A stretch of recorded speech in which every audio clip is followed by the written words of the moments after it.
On November 1, 2024, TikTok user Maggie was out in the woods somewhere in the Netherlands taking photos of her dog. She was alone until something strange happened. She started hearing what sounded like screams and eerie animal-like noises coming from deeper in the forest around her. This wasn't a prank or setup. Maggie took it seriously and ended up calling the authorities for help. Observe the first clip from that unsettling moment.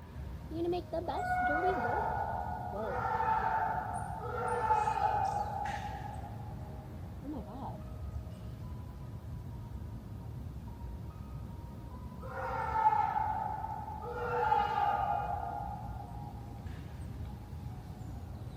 Oh, is he okay?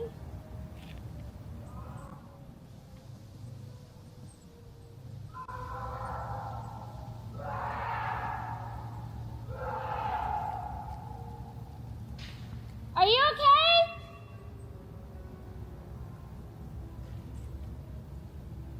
Alles gut?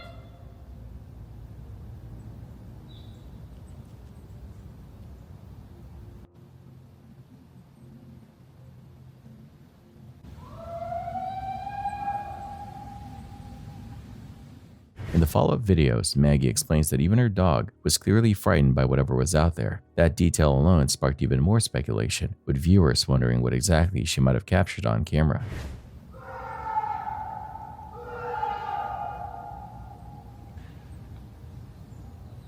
Holy shit.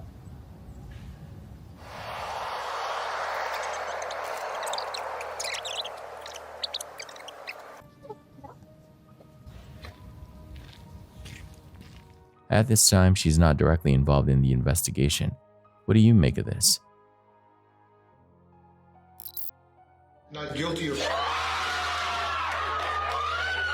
In this video, a lifeguard saved a 5-year-old boy from drowning in a swimming pool. You'd think he's a hero, right? However, the boy's parents didn't see it that way. They phoned the police, but why? 23-year-old Zachary Stein worked as a lifeguard at his local water park. He noticed Adam Kodak, the little boy mentioned moments ago, struggling underwater. Adam's friend believed he was just holding his breath, but Zachary knew something was off. Zachary swiftly jumped in the pool, grabbed Adam, performed CPR, and resuscitated him. Zachary was deemed a hero by everyone but Adam's parents, who called the cops, and they would soon arrive to arrest Zachary for child neglect. According to Stanford CCTV footage, the boy was underwater for a whole 4 minutes. There was only 8 people in the pool and Zachary was the only lifeguard present. Police argued Zachary should have acted sooner when Adam was drowning. However, the footage clearly shows that Zachary was not distracted by his phone or conversing with anybody. Right when he noticed Adam, he didn't hesitate to save him and revive him. In spite of this, Zachary was still charged with reckless endangerment and risk of injury to a minor. The American Lifeguard Association stated that this is the first time a lifeguard was facing charges over a near-fatal drowning. Stein's lawyer felt the charges were unjust, believing he saved Adam's life and not every tragic incident into a crime. Adam's mother said off-camera to reporters Adam is doing well, but refused to comment about whether or not the lifeguard is guilty. Zachary pleaded not guilty, but what do you think? TikTok comments on this video believed parents were at fault. Do you agree? On October 21, 2017, a 4chan user posted a photo showing a gas mask, vinegar, and bleach with a caption about to test out this gas mask. Most people assumed it was a joke. Others encouraged him to go through with it. 20 minutes later, he posted again, this time showing vinegar being poured into a yellow substance, likely bleach. What he may have not realized was that mixing those two creates chlorine gas, a deadly chemical used in warfare. Soon after, he wrote that it hurt and he might need a hospital. He included photos of his arm developing blisters and turning red, classic symptoms of chlorine gas exposure. Other users quickly chimed in, warning him he'd made a serious mistake. They urged him to get fresh air, rinse off, and not to underestimate the danger. Some even calculated how much gas he may have produced, enough to be fatal. Despite the pain, the original poster kept uploading photos of his arm getting worse, saying it was peeling and still hurting. His final message was simply goodbye. That was the last anyone heard from him. Some believed he died. A few claimed others in his building were affected too, but no news outlets ever confirmed a death, a hospital visit, or gas leak. That opened the door for another theory. The whole thing was faked. Some Reddit users pointed out the burned skin looked more like exfoliation gel. Others questioned why someone in that much pain stayed in the gas-filled bathroom taking pictures. Real or not, no one knows. There is no confirmed ending, no official report, just a thread that spiraled into something unforgettable. Either way, it became one of the most disturbing and debated moments in 4chan's history.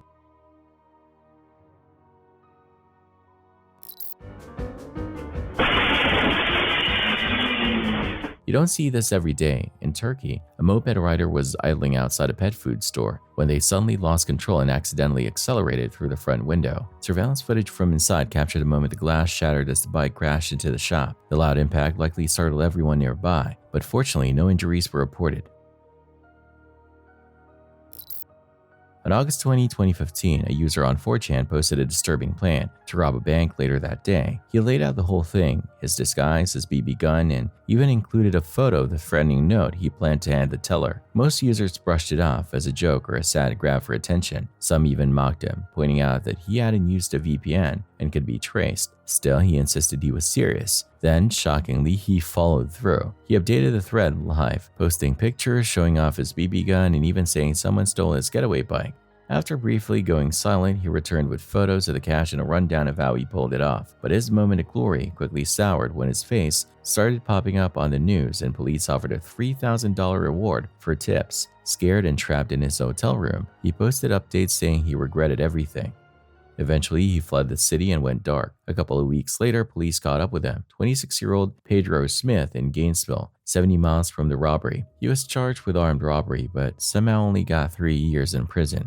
After his release, online sleuths found him living in a $1.5 million home in Miami, suggesting he may have had wealthy parents who helped lower his sentence. Turns out the whole thing wasn't about money. It was about chasing validation on the internet. In Vladivostok, Russia, the wall surrounding an apartment complex parking lot suddenly gave way and collapsed without warning. Watch this.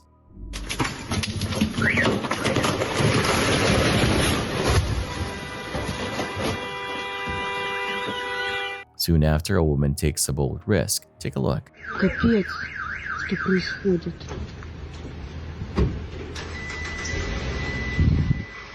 Капец, капец.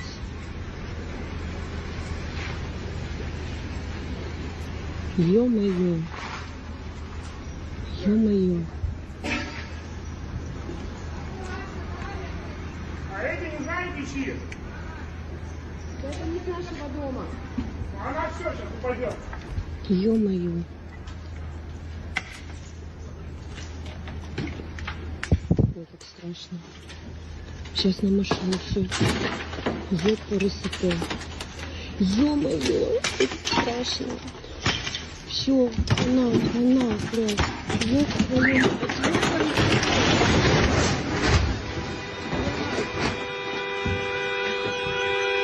Ой, кошмар какой-то.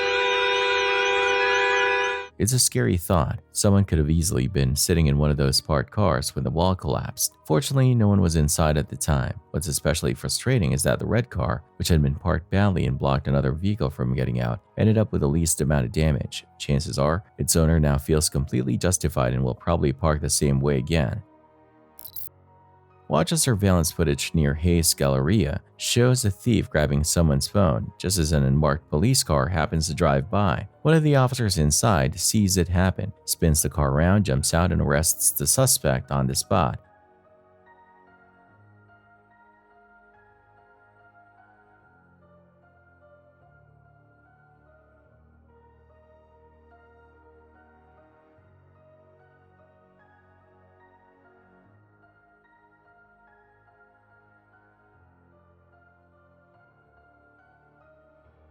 According to police, the phone was safely returned to its owner. This next video captures the quiet force of nature in action. A time-lapse of a railway over 4 days of heavy rainfall shows the ground gradually shifting and giving way, highlighting just how slowly but powerfully water can reshape the landscape. Keep watching. You don't want to miss this.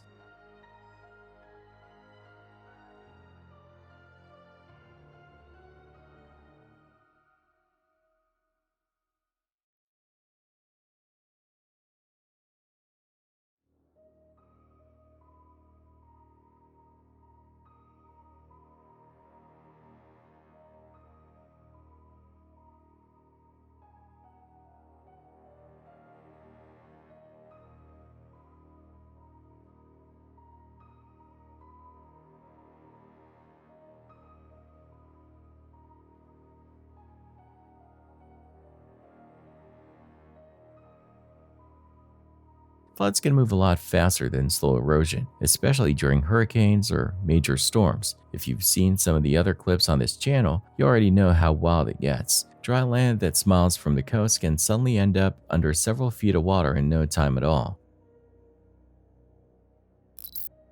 This is 34-year-old Anita Noel. On July 25, 2024, deputies from the Palm Beach County Sheriff's Office responded to a call at a local bank regarding a check fraud investigation. The case began when a nursing services company reported that one of their employees, Noel, hadn't returned to work after being accused of theft. Further investigation revealed that while working as a caretaker for an elderly woman, Noel had allegedly cashed 7 checks in the woman's name, totaling over $50,000. What began as a missing employee report quickly turned into a case of serious financial exploitation. Surveillance footage from the bank showed a woman wearing sunglasses with long hair believed to be Anita Noel. To confirm it was her, detectives spoke with one of her coworkers and the manager of the nursing services company in an effort to positively identify her. Mrs. Noel claimed that the woman she was caring for had agreed to help cover her expenses and had given her permission to write and sign checks on her behalf.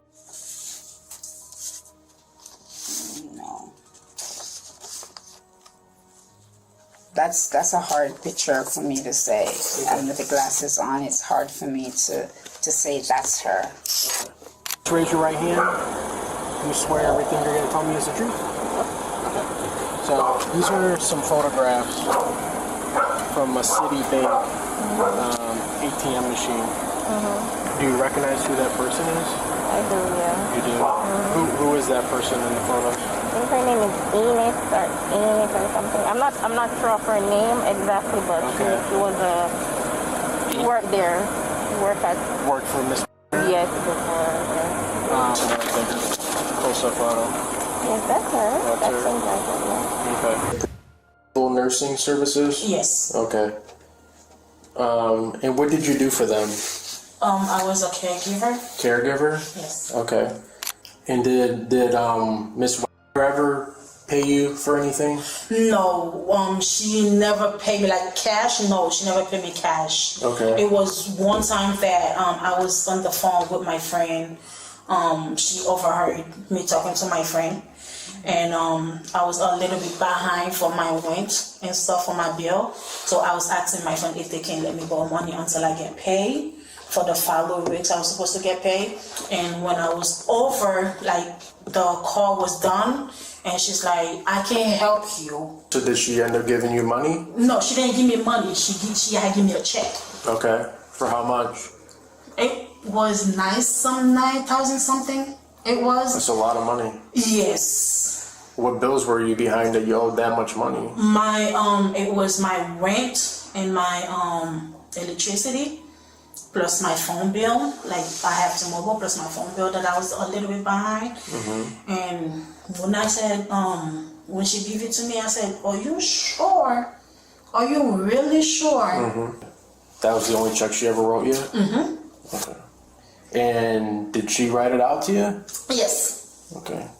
Did when you worked with Miss, did she ever write checks to pay bills or anything? Do you ever help her with anything? No. She had someone that came to the house to help. She had like a friend. Is that okay from across the street? Yes. And she would come over and help her with bills and stuff? Like when she wanted to pay the company, she the one that come over to do all that with her. Help her with the bills and pay the company?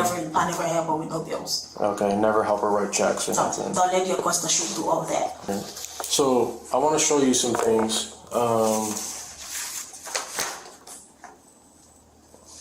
So take a look at this photo here.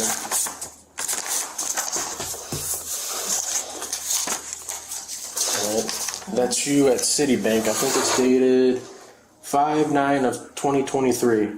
It's about 3:07 in the afternoon in the video. Alright. That check there that's in your hand was for about $9,000. Is that the check that you're saying that she gave you? Yes. Those are the checks, yes. Alright, because that check, I know these are some photos from video surveillance, but when you watch the video, you can see clear as day. You can see your name and $9,000 on there. So that's the check that you're saying that she paid you to help you pay some bills. Okay. You write that check, or did she? She did. Okay. I spoke with her, and I spoke with the neighbor, and I spoke with another helper, and that's not her handwriting. This check is not her handwriting. She doesn't sign her name in print. She signs it in cursive. So This is my handwriting right here. that's your handwriting, right? Yeah. Yeah. I mean, that handwriting looks the exact same as the rest of it, because this isn't Miss Wagner's handwriting. So why is this check filled out in your handwriting? No, this is my handwriting right here, signed in. Yeah, you're signing the back, but I'm saying that handwriting is the same handwriting on the front of the check, where it says payable to you, the date, you know, her name is printed, but she don't print her name. She signs her name in cursive. So, you know, the neighbor and the other helper says that, you know, they help write, you know, they help her with banking and stuff like that. Like, this is not her handwriting. So why'd you fill this check out? She asked. She asked you to fill it out? Yeah.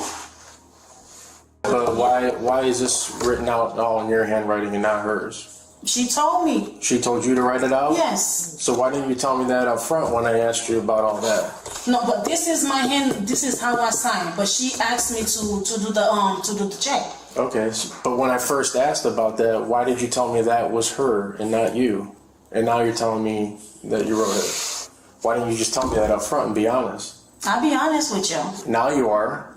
But But you you weren't at first, because you kept telling me she wrote this. I don't think you're being honest with me. Trust me, I am. I'll be honest. Okay. Yeah. But you told me she's only written you one check for the $9,000. And there's two checks. Do she say she didn't help, or Well, I want you to explain why there's two checks. You told me there was only one. She was helping me. Okay, but Like I said, she was you told helping. me she's only written you one check, and now you got two checks. I asked, then when I need help, I went go back to her. You've asked her for more checks. Yeah. Okay. So here's another one. Check 267. Same handwriting. This one's dated March 26, 23. It's the same day.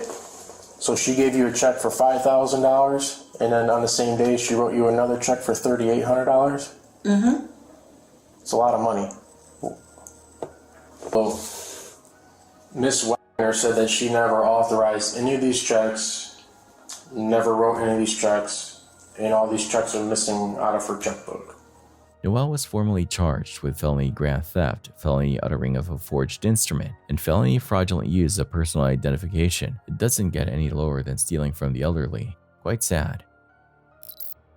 In April 2018, a 4chan user posted about a disturbing image they found while researching something called the MYUU tunnels, which they claimed had surfaced in an iceberg conspiracy thread. The image they shared showed two masked figures standing in a field at night, pointing toward the sky, with what looked like the body of a child in a red jacket lying face down behind them. No one on the thread seemed to know what it was or where it came from. Some users thought it might be a photo taken by murderers posing with their victim, while others guessed it was just a staged photo by a group of kids trying to be edgy. The name MYUU Tunnels didn't help much either. MYUU is a tiny town in Indiana with little to no information linking it to anything sinister. There were no landmarks, no visible stars, and no clear metadata to work with. Reverse image searches didn't bring up anything either, making the image even harder to trace. While the most terrifying theory is that the photo is real evidence of a violent crime, no cases were found that matched the scene. The more likely explanation is that it's just a photo of some friends goofing around, possibly after a night of drinking, with one person passed out in the grass. Still, the image's eerie feel left a lasting impression. Since the original thread has long since been deleted and no new details have come to light, the origin and the meaning of the MYUU Tunnels photo remains a mystery. A devastating fire at a factory in Hang City, South Korea left 22 people dead after several lithium batteries exploded. The fire broke out in mid-July 2024 at the AISL plant, located about 28 miles south of Seoul. The video footage from the scene is intense and says more than words ever could.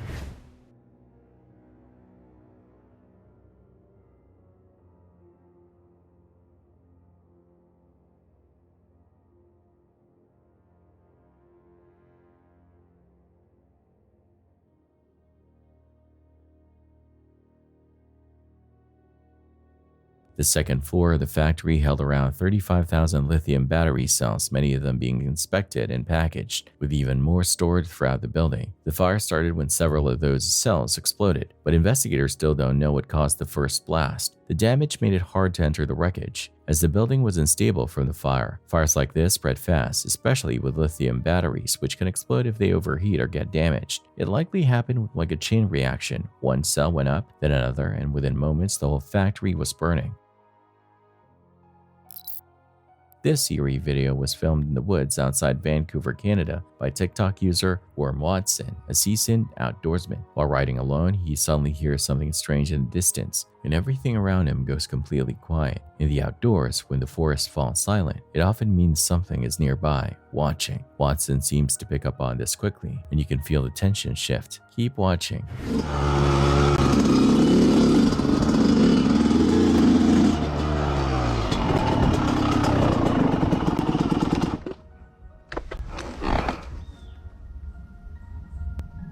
Dude, I just heard somebody yell something. Hello? Huh.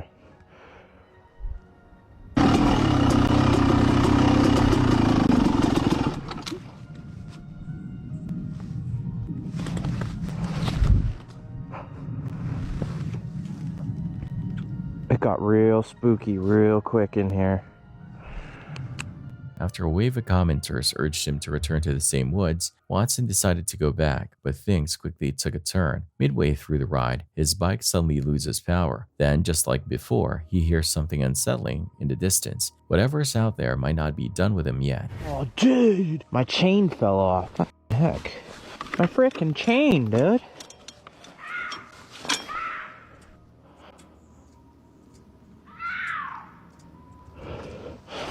Yo, what the f***? Hello? That's right. Yo, we're gonna get out of here. Yo, my freaking chain, man.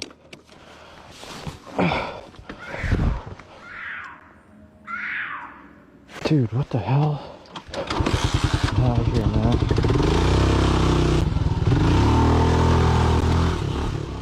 It should surprise no one he hasn't been back to those woods since.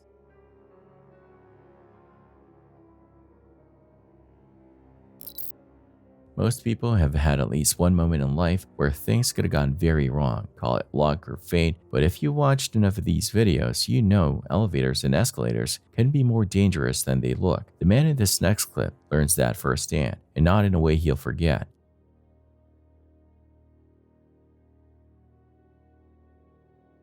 The man came just inches and seconds away from being torn in half. As terrifying as it sounds, he's probably grateful he didn't make it inside the elevator in time. If you've seen clips like this before, especially from earlier compilations, you already know how dangerous faulty elevator doors can be. They're far more frightening than most people realize. Check out this frightening incident where tourists were shocked at the sight of a black bear approaching their vehicle.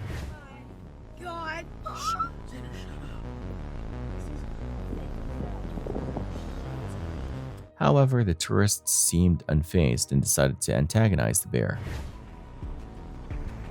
We just saw a bear.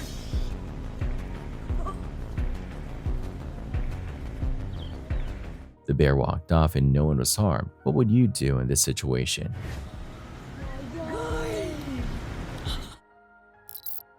On April 9, 2010, a user on 4chan shared what looked like a simple science experiment involving a metal spoon, duct tape, a lighter, and a faucet. The post encouraged people to heat a spoon wrapped in several layers of duct tape for a couple of minutes, then place it under cold running water. While it might have sounded like a harmless trick to create some steam, the results were far more dangerous. Within an hour, users began posting alarming updates. Multiple people were injured when their spoons exploded, launching shards like shrapnel across their kitchens. Some suffered cuts. One reported a spoon fragment nearly hitting them in the face, and others described the intense bleeding and shock they experienced. The danger came from how the duct tape insulated the spoon. Heating it caused the metal and inner tape layers to become extremely hot, while the outer layer stayed cool enough to handle. When cold water hit the overheated metal, The rapid temperature change created sudden pressure that caused the spoon to burst apart violently. Despite the lack of chemicals, the experiment was deceptively risky, mainly because it used common household items and didn't seem threatening at first glance. Unfortunately, the trend didn't stop there. The so-called experiment spread to other websites like Newgrounds, injuring even more unsuspecting people. It eventually faded from the internet, but not before leaving behind a trail of injuries and a harsh reminder that not every fun science trick online is worth trying.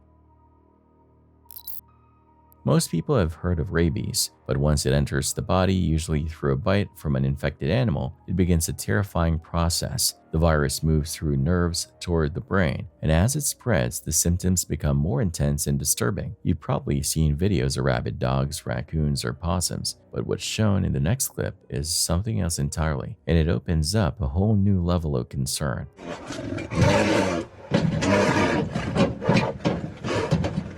Такой сожрет нахуй. Пизда зубы. Рожица. Я вырываю. Я вырываю челюсть. Зубы себе вырываю. One of the scariest parts of rabies is that it makes the infected animal unable to swallow water. That's not by accident. The virus wants saliva to build up in the mouth so it can spread more easily through bites or contact. This bear, shown in the next clip, had rabies and had to be locked in a cage for safety. Sadly, once symptoms start showing, there's no cure. Rabies has a nearly 100% fatality rate after symptoms appear, about 99.9%. On the evening of August 13, 2024, a traffic stop was initiated when an officer noticed a vehicle speeding going 53 miles per hour in a 35 mile per hour zone. The driver, a woman, immediately got defensive and visibly upset. As the officer approached, she demanded to know why she had been pulled over, questioning why she of all people was the one being stopped when there were other cars on the road. The speed I was doing? Hey, I was on 53 and a 35. Can you show me? I'm asking, can you show me? It'll be on the camera for court. I know. I want to see the camera now. I can't do that. Can I see your? Can I speak to your supervisor? Sure. You have your driver's license and insurance? I'm asking for a supervisor. I'm asking for your license and insurance. I'm asking for a supervisor. Okay. In the meantime, I need your driver's license. I'm asking for a supervisor. Can I see a supervisor, please? Sure. It'll take you all morning. Yes, my speeder is requesting a supervisor. As time passed, the woman became increasingly confrontational. She demanded to see the radar equipment that the officer had used to measure her speed, arguing that there was no real evidence proving she had been speeding. Did you give her a ticket? Well, I mean, you didn't want. She stopped her and said she was going 53 and a 35, and she refused to give me her ID. She started requesting a supervisor from the start. Delightful. Did you give the other officer your ID, ma'am? I can't hear you.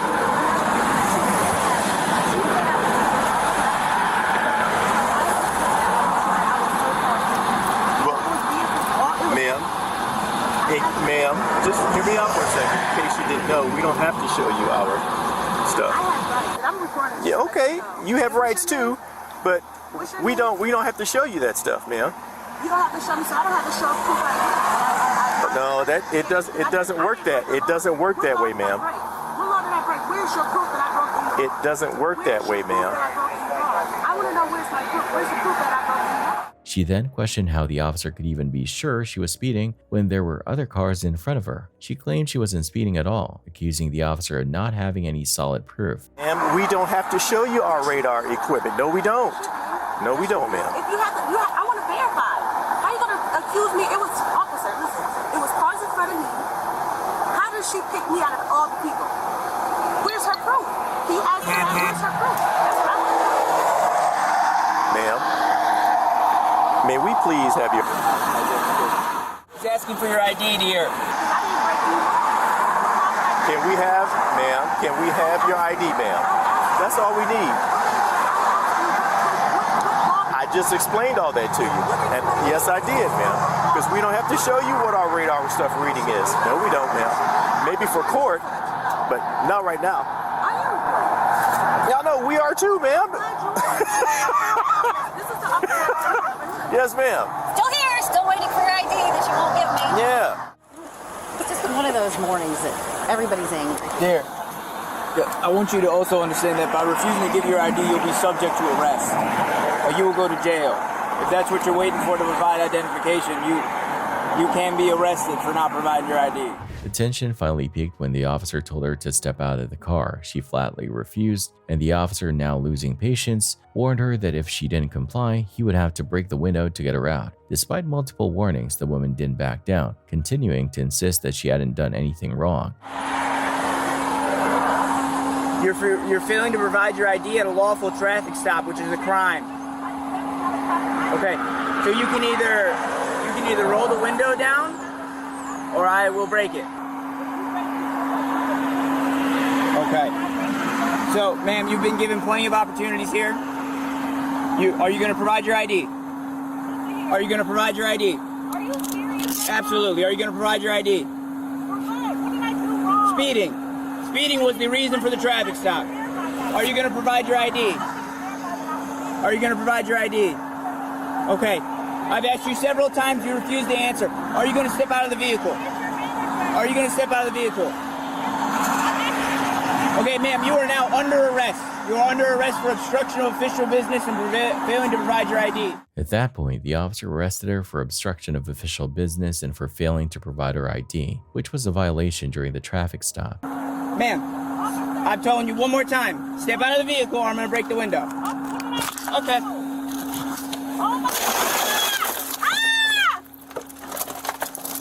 Oh my God! Step out. No, I didn't do anything wrong. Okay. I didn't even do anything wrong. Oh my God! This is crazy. Oh my God! Put your hands together like a frame. Wow! Are you serious? Oh yeah. It's on the. It's on the. Wow. Okay.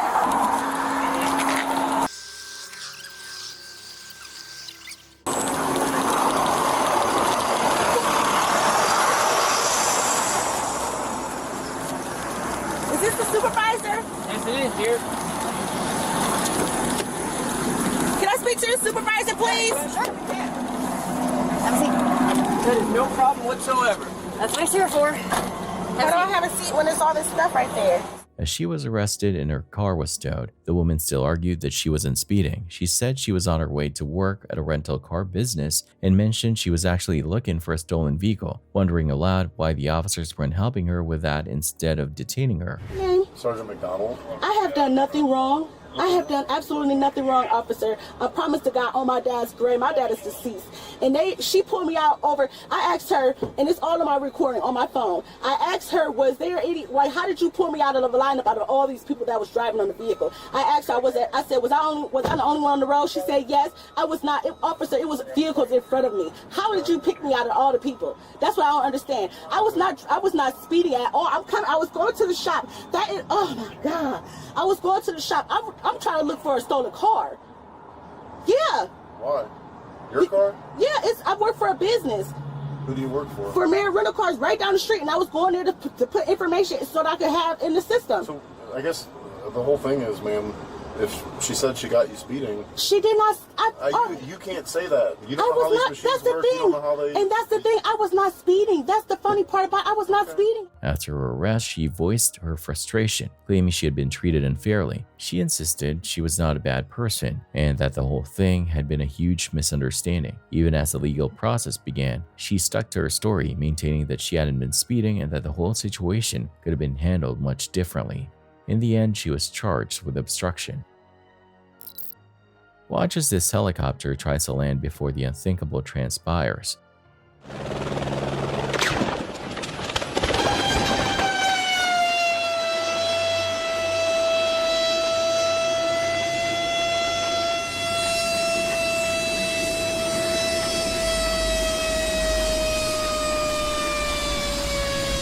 A helicopter's rotor clipped a power line mid-flight, causing an instant malfunction and throwing the aircraft off balance. The pilot was forced to make an emergency landing, and despite how serious it looked, everyone on board made it out without major injuries. It's a stark reminder how risky low-altitude flying can be, and why pilots have to stay hyper-aware of overhead hazards like power lines. CCTV captures insane footage of a dog named Reggie. The fresh bulldog out is named Yogi. Reggie worked hard to save its best friend's life. In the video, you can see Reggie nudging and rolling Yogi over, almost as if he knew exactly what to do. He was really trying to save his life. He was, yeah, absolutely. He did not leave his side for a second. French bulldogs have short snouts, and during a seizure, they can accidentally inhale their own saliva. Reggie's action helped keep Yogi's airway clear, basically doing the dog version of CPR. It literally looked like he was doing CPR on Yogi. Yeah, and even our vet confirmed, had he not rolled them around to clear out the phlegm, I would have came home to him not being alive. It's one of those moments that makes you wonder just how much animals really understand. Back in 2008, a group of 4chan users pulled off one of the most disturbing stunts in the site's history. Their target? The Epilepsy Foundation, a nonprofit that helps people living with epilepsy. These users found a security flaw in the foundation's online support forum and exploited it. They flooded the site with hundreds of flashing animated GIFs, knowing full well that this kind of visual overload could trigger seizures in people with photosensitive epilepsy. And that's exactly what happened. Within moments, users reported painful migraines and even full-blown seizures. One victim, 33-year-old Rianne Foltz, said the attack left her in intense pain and brought on one of the worst seizures she'd had in over a year. As people suffered, the attackers mocked them, calling the stunt incredible. Thankfully, the foundation's IT team stepped in fast and shut it down before even more damage was done. Some reports suggest the FBI may have gotten involved, but thanks to 4chan's anonymous setup, the people behind it were never caught. This is 18-year-old Elliot Garcia. On March 25, 2025, Boca Raton police were called to a TD Bank after receiving a report of an ongoing check fraud. When officers arrived, Garcia was still at the counter trying to cash a $5,000 check. The banker had already spotted red flags and managed to alert police while keeping Garcia occupied. What followed were a string of questionable stories, from flipping houses to meeting someone randomly on a beach. Watch the video and decide for yourself. What do you think really happened? Let us know in the comments. Yes, it's Alana. I have Boca Police Department. You guys got a room? We're gonna. Alonzo, Savage, this room? Take this room. Let's go. No, I'll tell you in a minute. You know the reason, but we'll play your game. It's freedom of address conflict? Yep. Have a seat. All right, you're being lawfully detained right now while we investigate a fraud investigation. Fraud? Yep. Why is that? Everything will be explained to you. I mean... Right now you're not free to go and you're being lawfully detained. I'm gonna reach your rights, all right? Or to warn you before you make any statement, you have the following constitutional rights. You have the right to remain silent. Officers spoke with the banker and learned that Elliot had opened a new account at the bank just 2 weeks earlier. When they contacted the person whose name was on the check, that individual said they had never heard of him. She lives in New Jersey. She's in New Jersey now. Okay, she says she never wrote this check out? She never wrote that check. He said it's for, she has repairs. I do have the check, yes. Can you tell me what happened? Subject came in, approached the teller. I am the assistant manager here. The teller wanted further verification. After looking at the subject's identification and the check, I realized that it may be a stolen check. So I proceeded to contact the customer. The reason why you thought it was a stolen, you said? I'm sorry. Yes, because of the location. Because this was in New Jersey. A New Jersey check, yes. So there was a little flags you saw? Correct. Okay. I investigated further, realized that the subject just recently opened up an account, 2 accounts that has not been funded on March 10th. His stories that he provided to me did not add up. First he said that he purchases homes, fix them up, and resell them. Okay. Yes, and then he stated that he was doing some work for them, that they have a property in Boca Raton, even though they live in New Jersey, and he was doing some work for them. He also stated that it was from a company, and then he switched and he said that it was from. So I didn't feel comfortable, so I delayed him, called the customer, and then called the police department. So he just Ubered from West Palm to the city of Boca Raton to cash a check. Did I get the story right, sir? Okay, just want to make sure I was right. I spoke to the teller, and I spoke to... Who's that to you? That's just the lady I had been remodeling for the house. Where? I don't remember, but I still have sent a company over there, but... She owns no houses in the state of Florida. She only lives in Jersey, never been down to Boca Raton. Yeah, she lives in Jersey. Okay. She never wrote this check out because she still has the check. Where is it? At her house. How would that be if the check is right there in front of me? I'm asking you that question. That's how I'm trying This check was written out to you. Exactly, that's what I'm trying to figure out right now. You have her information there, you can call her. If you're a client, if she's your client, you can call her. I mean, you work in her house, right? I sent the company to her house. I'm just literally like... But you said you picked up the check. You went to get the check in Jersey. Yeah, I picked up that check. In Jersey. I didn't pick it up though, I got it mailed. Oh, you know what, let's call her on the phone. We'll put her on the speaker for you. You have to work phone? I sent her a picture of this, so she's gonna confirm this is her signature, right? I mean, my man, you did the work, you got the check. You don't know anything about a check that was given to you? No. No, okay. I mean, you saying that the check is still in Jersey, it's right there in front of me. A company is going, so why this A company, whatever the name of the A company is, giving you a check? Okay. To do the job. But what job are you doing? You're here in Florida, my man. You're Elliot, I'm going to ask you a question, okay? You have a right to say no. Do you mind if you look through your phone? No. Okay, so we're going to take the evidence and seize it? Wait. Yep. There's evidence for you to seize it? No. To get your phone. Wait. But if I say yes, you said no. I'm not going to go back and forth.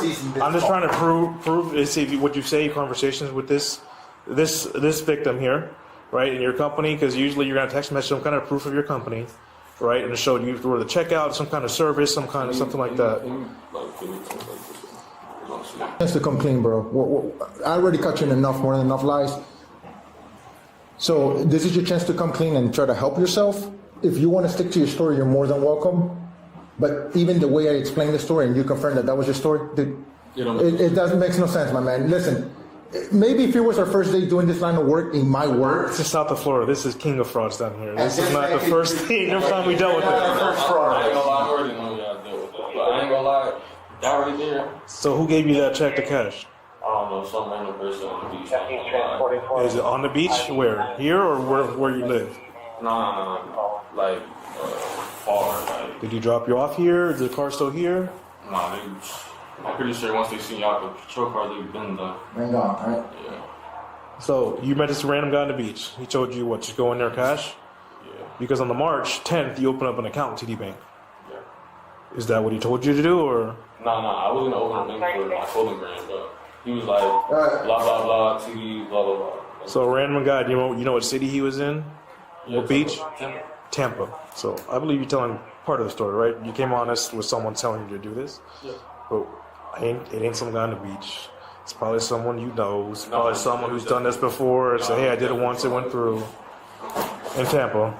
And he took you from Tampa to here. And you don't know what kind of car it was. I would say I don't know. You said it was an EV car, newer, right? What color was it? It's like a reddish.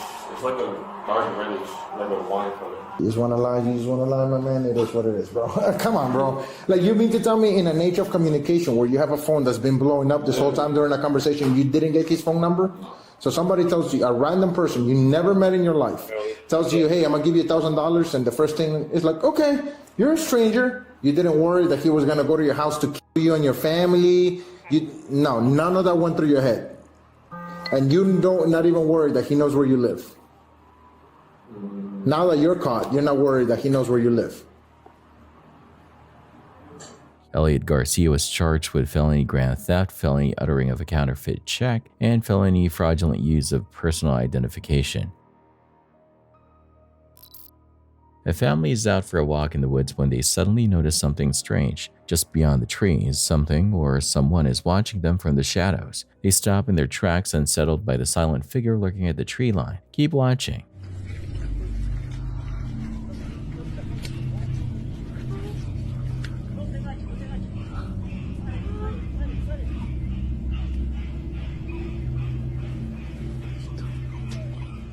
It's a tense moment, especially with a young one in the group. You can't help but wonder, if that youngster had been alone, what might have happened?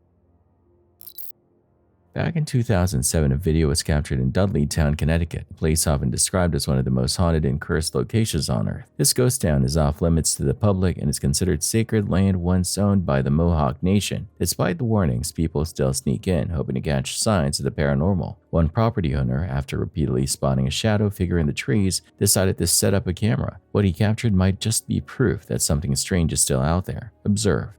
It's me again. I'm just calling just to let you know. I've seen that thing again in the backyard. I've got the camera on. I'm trying to capture it. I don't know what it is, but I'm going to see if I can get it. Anyway, give me a call when you get this message. Bye.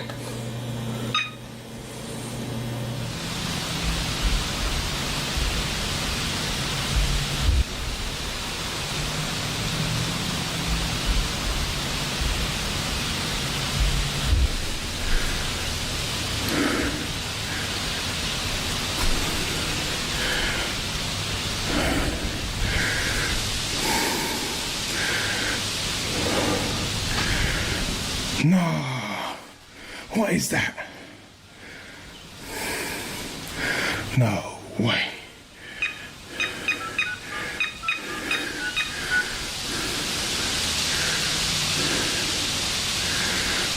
No.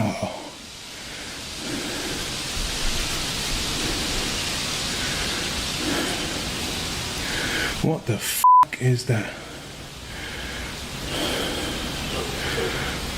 No way.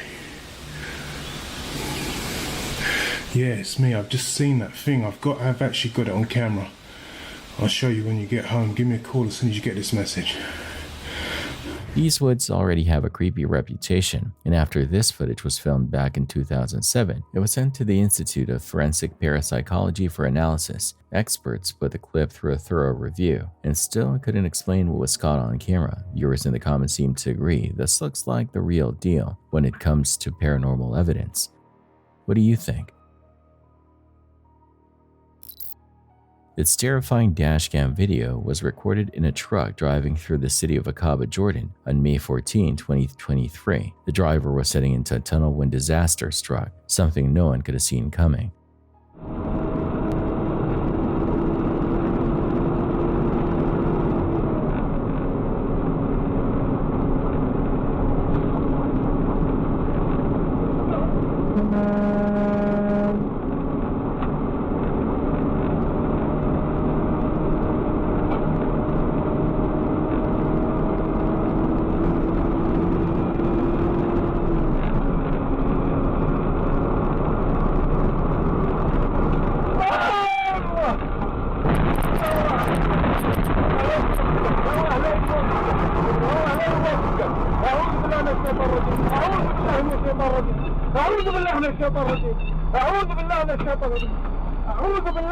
The truck driver, not expecting any vehicles in the tunnel, didn't have time to stop. He plowed into several cars and, horrifyingly, people had stepped out of them. But here's the twist. Those cars had intentionally blocked the tunnel for a wedding procession. That reckless decision led to tragedy. At least one person died, and dozens more were injured. Initially, the blame was placed on the driver, but it later came out that this tunnel wasn't meant for regular traffic. It was a dedicated export route used only by trucks.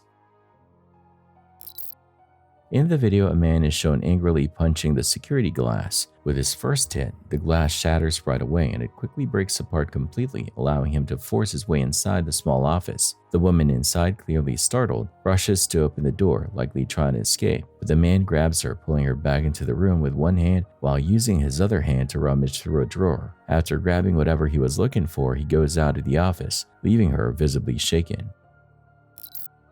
Check out this subway troublemaker threatening passengers on this train with a fire extinguisher. You wanted it? You wanted it? Right after a short argument, someone sets off a fire extinguisher and fills the entire subway car with thick white clouds. Visibility drops to 0, yet passengers somehow stay calm. You wanted it, bitch? You wanted it, bitch? What's wild is that those extinguishers don't just make a mess, they release a harsh mix of chemicals that can irritate your skin and lungs. Breathing that in? Definitely not fun.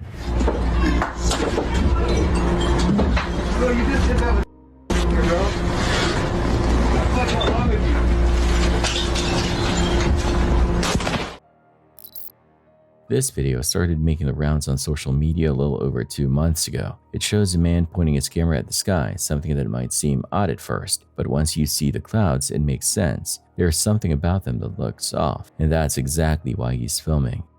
Here it comes!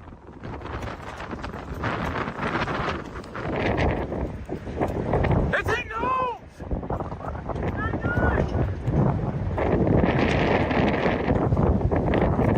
There's debris over our heads! Here it comes! Oh my God!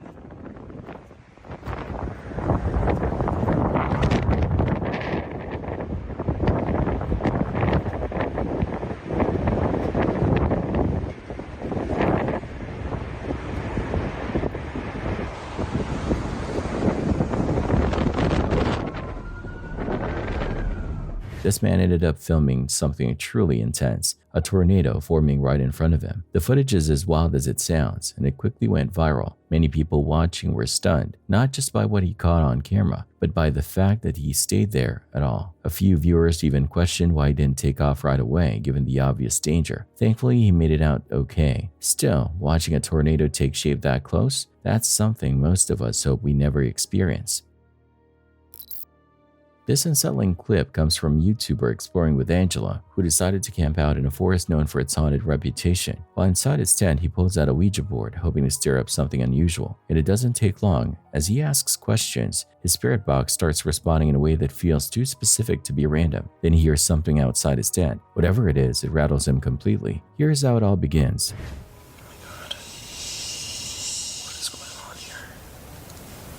Oh my. Okay, what is that? What keeps doing that? I'm telling you right now, something is out here. Zachary. Zachary? Zachary is out here?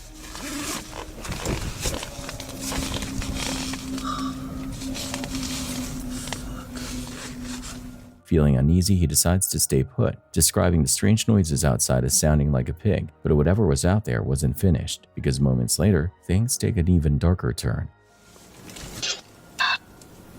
It sounded like it said don't. Well, I'm gonna look outside.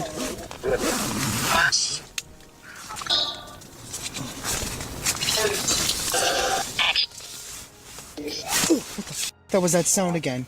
What the fuck?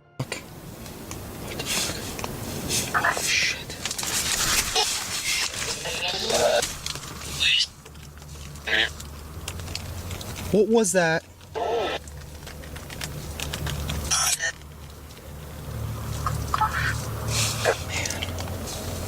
That's creepy. It was like literally like right next to my head, but there's nothing out there. I don't see anything. Literally panicking. I wanted to stay longer, but not tonight. Alright, note to self. Do not use the Ouija board here. Oh, that was a really bad idea. Okay. I just heard something. Something made a sound in my ear. Shaken by what he heard, he ran straight to his car to collect himself and try to make sense of what had just happened. One thing's clear, he had no plans to return to that forest anytime soon. In Southeast Asia, a road became the center of concern after locals reported an unexpected surge of snakes slithering across it. The sudden appearance startled residents and travelers alike, with experts suggesting it may have been triggered by seasonal changes or disruptions to nearby habitats. Either way, it's not the kind of detour anyone wants to stumble into. Keep watching.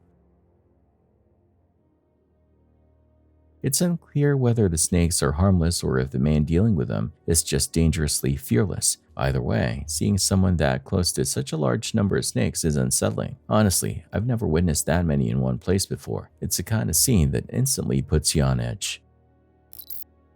One afternoon in October 2024, a white Ford pickup was spotted sitting in the middle of a downtown Indianapolis construction zone. The truck had flashing lights, amber, white, red, plus a spotlight making it look like a law enforcement vehicle. A man kept getting in and out of the truck, stopping traffic while wearing a reflective yellow shirt, a utility belt, a radio, and even a holstered gun. At one point, he directed cars to clear the way for an ambulance. To anyone nearby, he looked like a traffic cop handling an emergency, but not everyone was fooled. Watching from a distance was a detective from the Indiana Crime Guns Task Force. He'd been monitoring the truck and recognized the man from previous records and photos. Once he confirmed the identity, he alerted uniformed officers. The impersonator turned out to be 24-year-old Jonathan Becker. He was already facing charges from a previous case of pretending to be law enforcement. It had an active warrant for unlawfully carrying a handgun. Watch as officers wasted no time detaining Jonathan. I think it's that one, right in the dead center. See that white one? Top it out.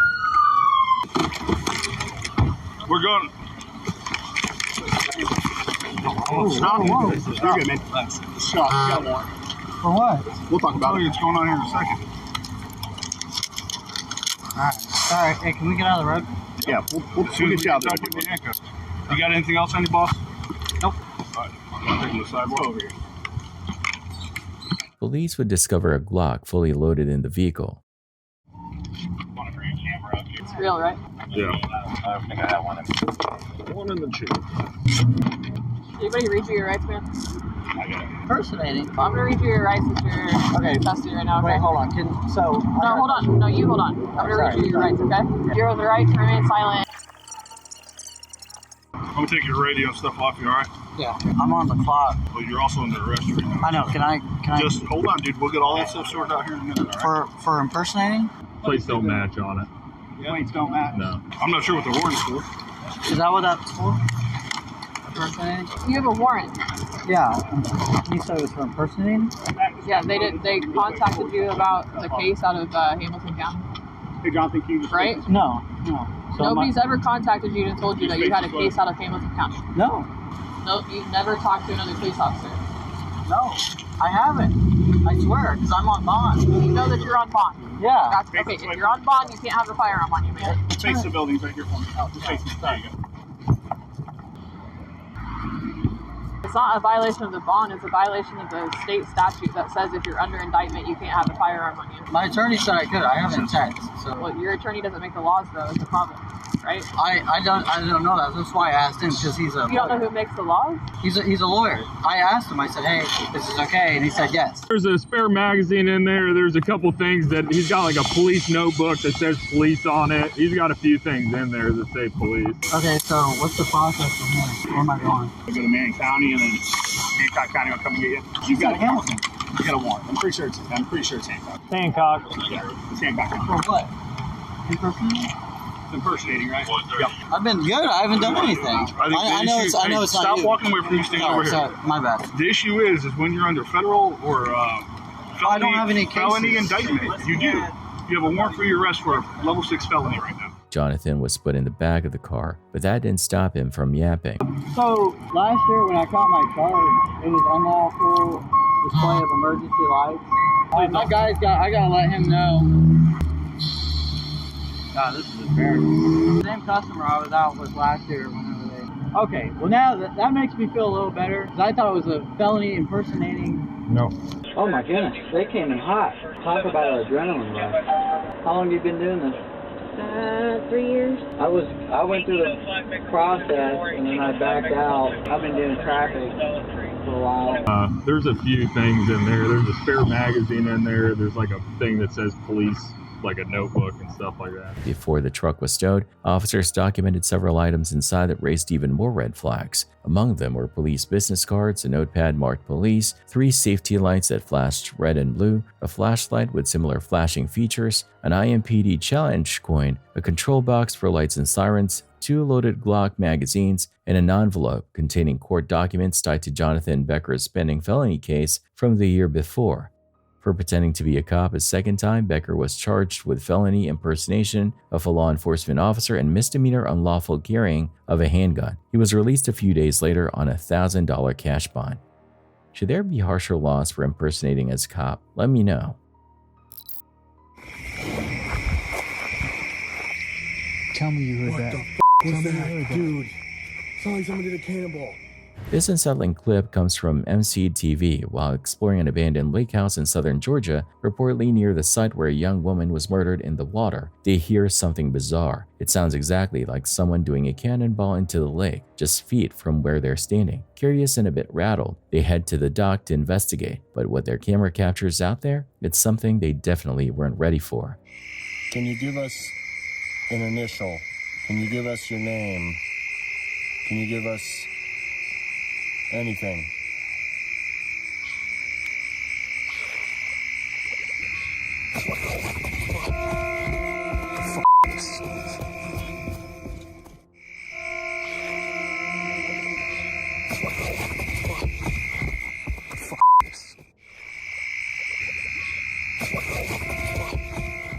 I could see eyes, I could see hair, I could see wet hair. You have no idea what it's like to experience that type of thing. And so without even a second thought or look or guess or asking each other's opinion, we were fucking gone. They later shared that the experience shook them up so badly, they needed to step away from paranormal investigations altogether for a while. It left a mark they weren't expecting, and they weren't ready to go back anytime soon. On August 8, 2023, officers were called to a BMW dealership after a recently fired employee started causing a scene and refused to leave the property. Watch this. I have enough evidence to show.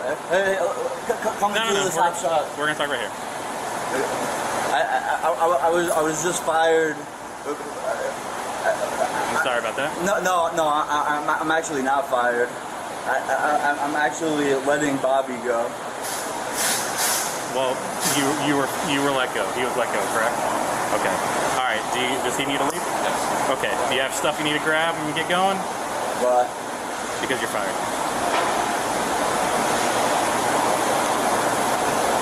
That's why they called me here. They said that you're. This is illegal, though. Okay, well, that's something that you can try to civilly sue them for, okay? But right now, they're letting you go, so they want you off the premises.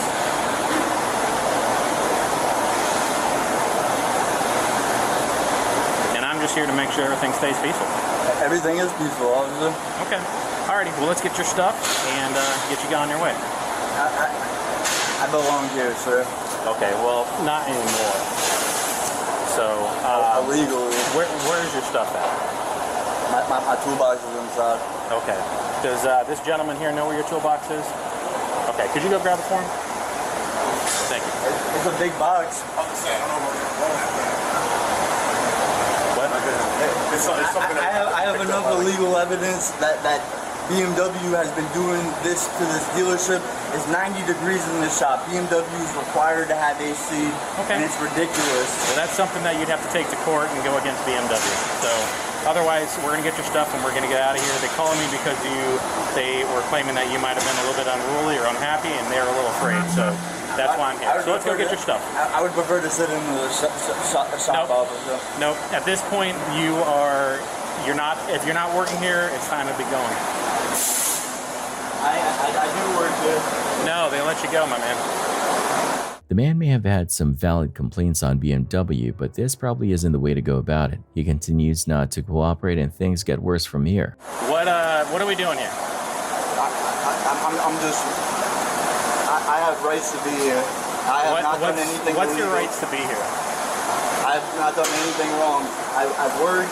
I've been working on this car. I just took the car out. He's preventing me from. From what? This dealership is illegal. Okay. Well, this is not something we can debate right now. I have no say in any of that. What I am here for is that since you have been let go, they now want you out of here. If you continue to stay here, you're trespassing. So I don't want to go that route. This is my box. Okay, well, I don't want to go that route. Are you going to arrest me, officer? If you don't leave, yeah. And I don't want to do that. I got much bigger fish to fry, you know what I'm saying? I mean, I'm not a bad person. I don't think you are. Alright, I guess we all get to sit in this hot shop. Well, no, I'm going to give you about 2 minutes. And if we're not walking out by then, I'm going to put you in handcuffs. And you're going to be arrested for trespassing. Okay, so we're leaving or not? If you're fired, what's going to jail with? That's what all it is. It's just going to make shit a lot worse, you know what I'm saying?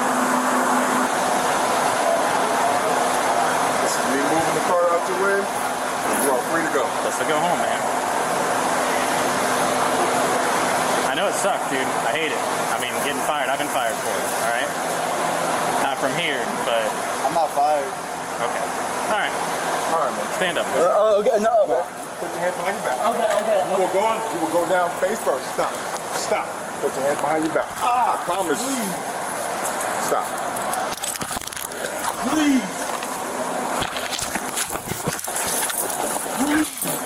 No, please. Put your hands behind your back. Please. 84 directed. 84 beat. Go ahead.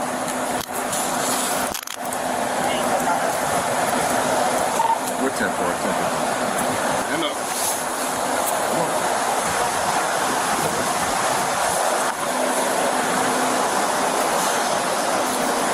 Can I lock my toolbox? Just a light? What? Is that just a light? Can you bring me home? Nope. Nah, man, you're going to jail. You got plenty of time to leave. Nah. That's it, man. He was talking to you long before I even got here.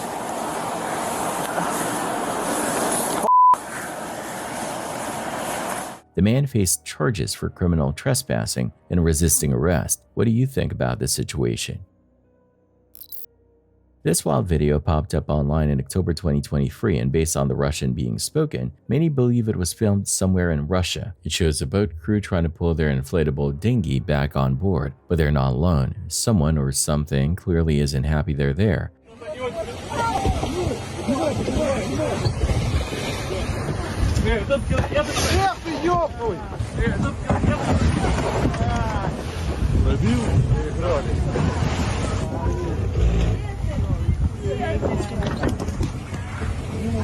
Нифига.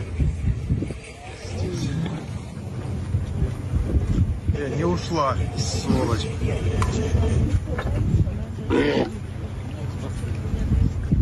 Нифига. Что ты сделала, Лень?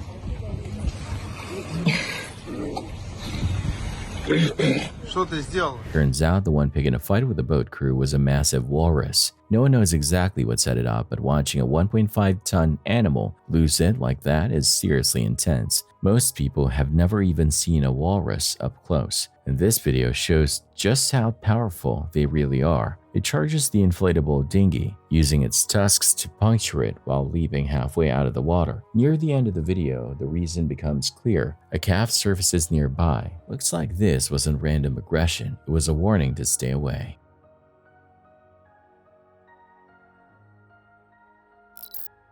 The last thing you want during a gun incident is to be trapped inside a packed subway car with nowhere to go, but sometimes you don't get that choice. In this footage, two men start arguing loudly on a crowded train. Things escalate fast, shouting turns to threats, and it's clear a fight is about to break out.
Passengers sense what's coming and scramble to get out of the way, trying to avoid getting caught in the middle. Keep watching because what happens next is crazy.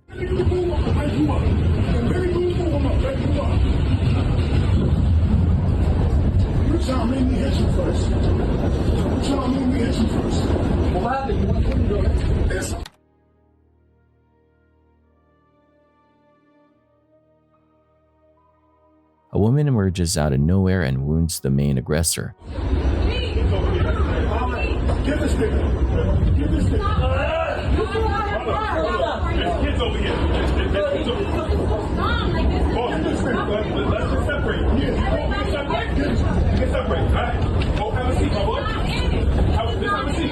Have a seat. Yo, you stab me? I'm locking you up. I'm locking you up when you get up. I'm like, I got you. I'm bleeding. I'm bleeding. You stab me. I got you. This is true, but that's... You get locked up. I ain't doing nothing. You get locked up. Now wounded, the man reaches into his bag and pulls out a weapon. Chaos erupts as passengers duck for cover and try to escape the train. It don't bleed. I got you.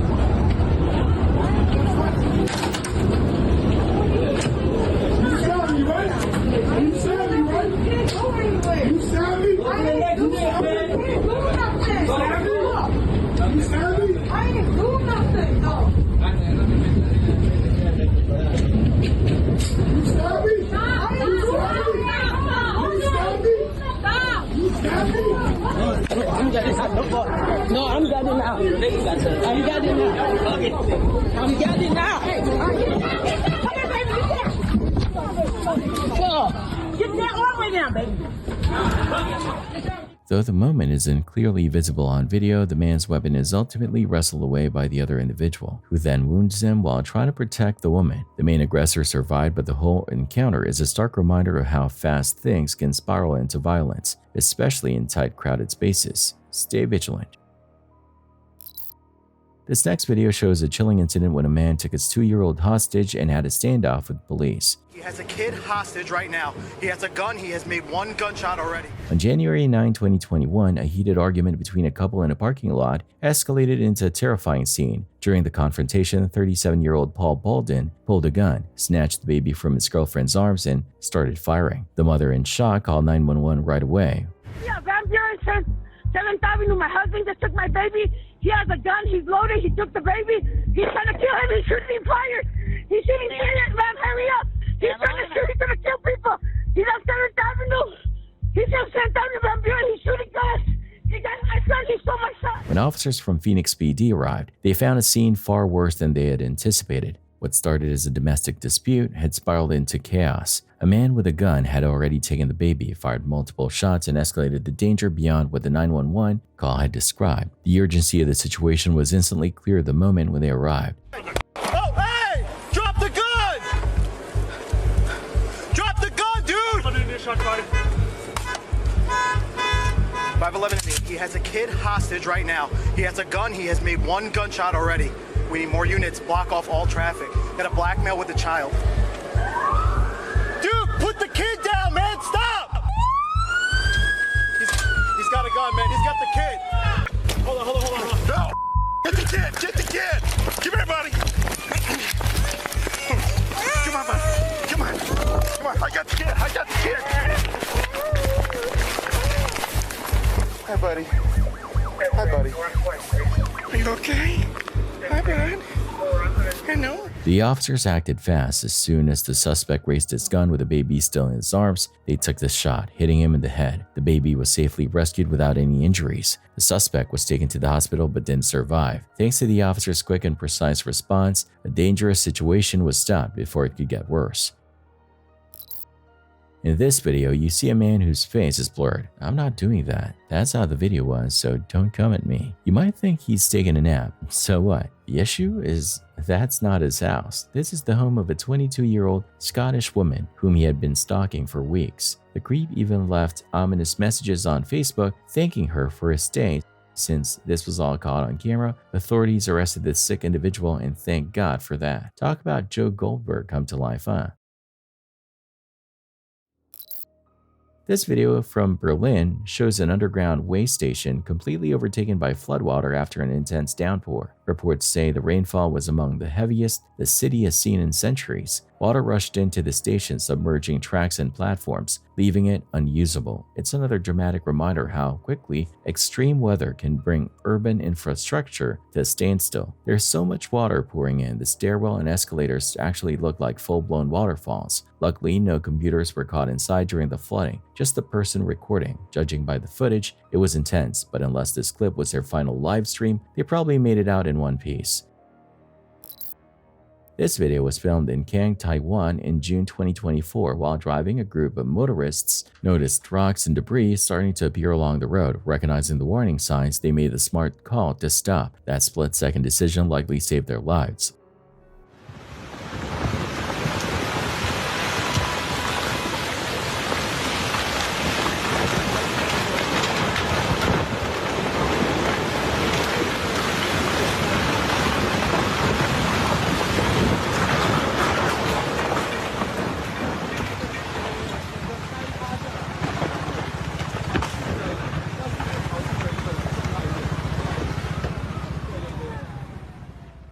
Suddenly, a massive landslide broke loose, sending part of the hillside crashing down. Rocks, trees, and debris tumbled onto the road, right where those cars would have been if they hadn't stopped. By the end of the clip, you can see the enormous boulders that came with the slide, which makes the whole situation feel even more intense. The landslide damaged multiple vehicles and injured 2 women in their 40s, but both are expected to recover fully. Some property owners in West Virginia were puzzled when their security system kept sending alerts throughout the night. At first, they thought it was just a deer triggering the motion sensors, but when they checked the footage, the figure on camera seemed to shift and change in a way that didn't match any animal they recognized. Here's the clip that left them and a lot of viewers wondering what they just saw.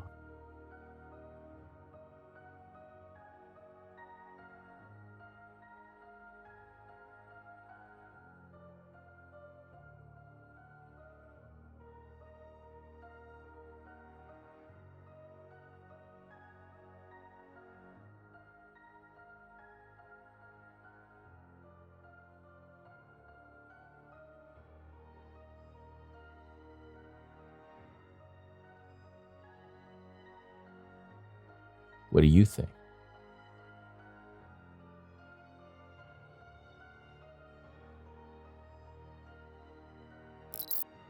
There's a lot that can go wrong once a flight is in the air, which is why flight attendants do everything they can to keep things under control before takeoff. In this clip, 2 passengers on a Frontier flight decided to skip the line and rush onto the plane, trying to board before anyone else. The funny part? It's completely pointless. The flight has assigned seating, so racing ahead doesn't get them anywhere. You guys need to come down right now.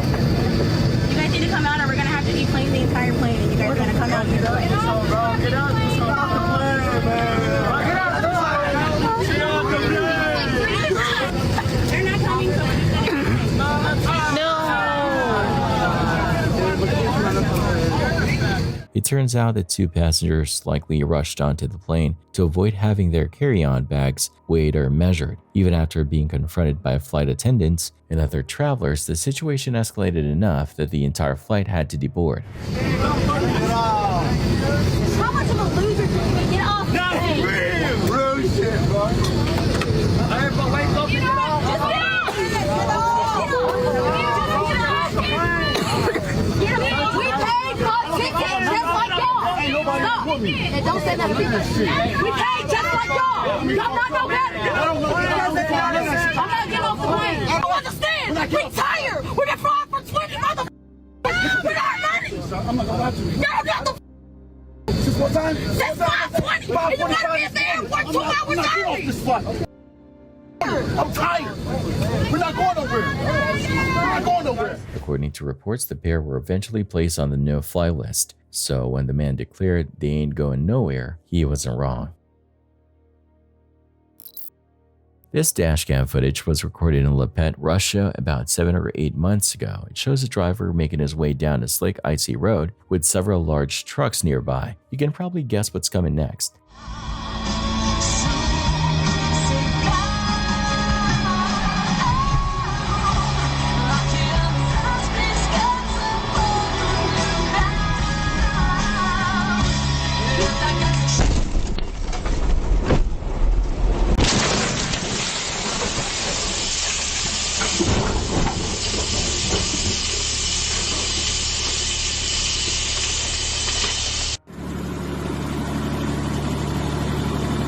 авария в Липецке. Хорошо, водитель, вот он, живой. The driver and a line of trucks were making their way down an icy road when they came upon another truck stuck sideways in the middle of the lane, most likely after losing control. The vehicles up front spotted it too late. The lead truck skidded and lost control, while another big rig behind the dashcam vehicle also started sliding. What followed looked like a pileup waiting to happen. The most unbelievable part? Authorities later confirmed that only 3 people were injured, and one of them was discharged from the hospital within a day. That's shocking when you see how crushed the car was.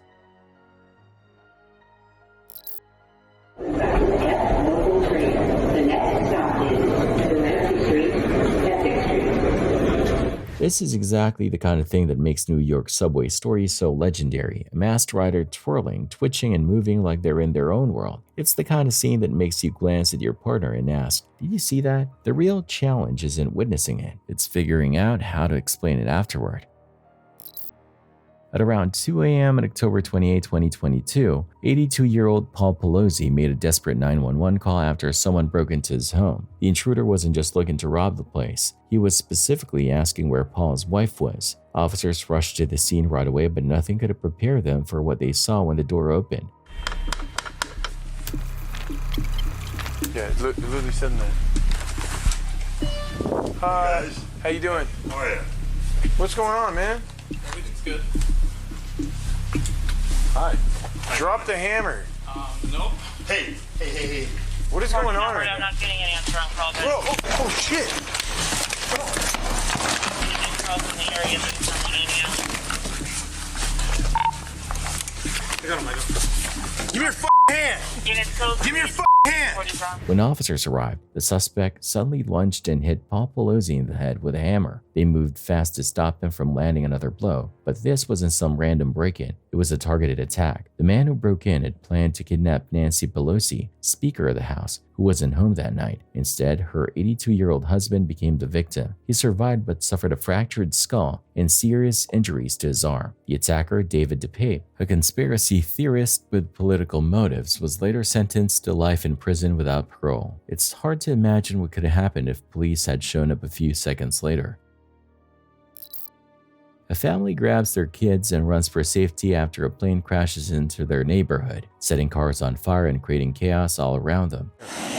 Multiple vehicles, multiple structures on fire. A trail of burning fuel runs down the street. The street yards are full of fuel. Security video shows a resident scrambling to fight the fire raging just outside his door, grabbing both a fire extinguisher and a hose in a desperate attempt to keep the flames back. By the time firefighters finally gained control of the inferno, the entire neighborhood looked like it had been through a war. Burned out cars littered the area, and among the wreckage, you can clearly see part of the aircraft's wing. One house was hit directly, taking the brunt of the crash. Authorities confirmed that the tragic crash claimed the lives of 2 individuals and left 8 others injured. Jet fuel going down the street and everything on fire all at once. It was pretty horrific to see. The pilot was identified as Dave Shapiro, an executive in the music industry, while the passenger was drummer Daniel Williams. Just moments before departure, Williams had shared a cockpit photo with the caption, "Here we go." It's believed fog may have caused a role in the crash. What a tragic situation. In this clip from Vietnam, filmed in late September 2023, a man is calmly sitting alone at a table, sipping tea and minding his own business. Nothing seems out of the ordinary until it is. Without warning, something unexpected happens, proving that even when you're not looking for trouble, it can still find you. It's a reminder that calm moments can shift in an instant.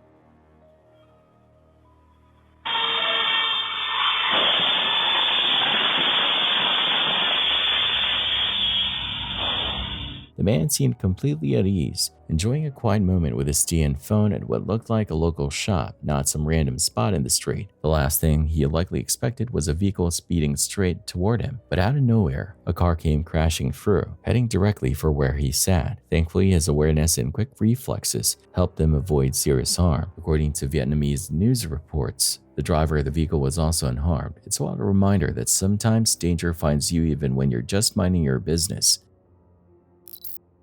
On the morning of March 1, 2012, police responded to a disturbance at a warming center involving a woman named Shay. Staff said she had been sleeping peacefully but suddenly woke up angry, yelling and swearing, threatening to fight people. Her husband, also at the facility, explained that Shay struggled with emotional outbursts, often triggered by stress or anxiety, and that this wasn't out of the ordinary for her. He said she had PTSD and sometimes needed to vent to calm down. He didn't believe she was dangerous or in need of medical help. Despite his reassurances, Shay's behavior concerned the officers. She was loud, agitated, and verbally combative. He's trying to calm her down, isn't it? Yes. It's not working. I don't think she likes this dude. I knew this was going to upset her even more. I might just ask her if she wants to see the paramedics instead of argue with her husband. You know what I mean? That's fine. Do you want to see the paramedics? No, I have the right to speak. They are sitting up here thinking that I have a mental disorder, and that's what's me the off. Okay. So stop giving me defamation of character before I sue everybody in this county, including the police department, because you brutalized me. Well, how can we help you tonight? You can help me by leaving me the alone and let me decompress by myself, because I don't need guidance on how to decompress. That's fine. I have my own way of coping. That's fine. And let me do it. Do you still want to see the paramedics? Hell no, because I ain't asked to. Okay. Them called you on me. I don't need you. They think I do. We're supposed to be leaving early today, so we're gonna get our stuff and I mean, they're asking you guys to leave leave it anyway today to go to Chicago. I'm not planning on staying here. I'm anemic. I can't be in the cold. Do you understand now? Well, then. Y'all not finna sit up here and keep getting on my nerves, and I'm stop saying stuff. Stop getting in my way and let me speak, dude. You are my husband. Leave me alone. You're under arrest. arrest. Leave me alone. I am not under arrest. I am not under arrest. Leave me alone. Get away from me. I have PTSD about men. Leave me alone. You're making me anxious. Get back and listen to me. Okay, listen to me. Okay, listen. Because this is my fiance and I can put my hands on him if I want to. You can't take this is my man. Are you listening? Are you listening? Can I sit down? Stop touching me. I told you I got PTSD about men putting their hands on me. Can you stop? I said I pushed him. I pushed him. Sit down then. That means get out my face. Sit down. I'm trying to. Now shut the up and listen. Y'all expect me to listen to y'all, and y'all can't listen to me. The officers were in a tough spot. They didn't want to escalate the situation, but Shay had reportedly threatened staff and was refusing to cooperate. Officers warned her that she could be arrested for battery, but she continued to push back, saying she was being unfairly targeted and misunderstood. What's she diagnosed with? Anything? No, she don't do nothing. But she just Is she diagnosed with anything? No, she's not diagnosed with nothing. She just What's her deal tonight? She just wake up. She act like this all the time. She do this to me a lot, and when she eventually get over and come back. Okay, but she just battered you. You know, our hands are tied. We're gonna have to probably arrest her. No, it's okay. It's okay. No, well, it's not really your choice. It's domestic battery. Let me just talk to her one more time, and then let me see. Right. Like I was saying, so obviously someone called and now the paramedics are here. They just want you to sign refusal paperwork saying that you don't want any treatment, and then they're gonna leave. That's all. He is my calm. And once you tell me that I cannot have him in here, because before she shoot him out of here. When paramedics arrived, Shay refused to sign off on any medical evaluation. The officers again mentioned the possibility of arrest, which made Shay more upset. She became louder, more emotional, and accused the officers of manhandling her. We're saying, here's the paramedics. Like we're saying, they just didn't hear from you. I don't need any help. Okay, I'm perfectly fine. But she almost shined a light in my face. Sure. And it almost triggered my seizures. And that's what I was telling her. And I told her, because I had my eyes closed, so I saw a blaring light go through the cover, and she tried to lift it up and look me in my face. I just need a signature and we'll be out of your hair, okay? Okay. I'm just going to sign it right there. Hey, Ariane, can you step outside real quick? We do have to arrest her. Okay, she battered you in front of us. I do not feel safe. You guys staying together. Okay? We finna go to my mama's. No, that's fine, but unfortunately our hands are tied. Okay, give us some space. She's probably gonna be very upset. We will try to do this as safely as we can. You can keep talking, but can you do me a favor and put your book down and your colored pencil? I appreciate it. So I'm gonna just get that out of the way. This is my co-pay. I don't know what I get it. I get it. So I have to explain some things to you, okay? I can understand and listen while I'm doing something. Okay, I can multitask. That's fine. But you have Sheila, you have to hear me out, okay? I'm trying to hear you out, right. and you just took away my coping skill. All right. Well, you're literally making my nerves bad. I already have anxiety. All right. Well, I just went to the hospital on the 21st for anxiety. It's on the back of my phone. Right. You have to come with us, okay? We have to charge you with battering him. Okay, and I'm trying to make this. Fresh charges on me, it doesn't matter. It doesn't matter. Yes, it does. Because now you're sitting up here. We're trying to make this as safe. No, you're not. No, you're not. Get your hands off of me. You're under arrest, Sheila. This is what I mean by Sheila, you're under arrest. You're under arrest. Sheila, stop. Don't. You're not putting me on the floor because you dropped me. I swear to God. Stop. Touching me, dude. If you put the handcuffs on, can you loosen them so I can Yes, we will. Dude, just making it hard for me to breathe, and you're making my anxious bad. Just comply with us. Get it. Stop.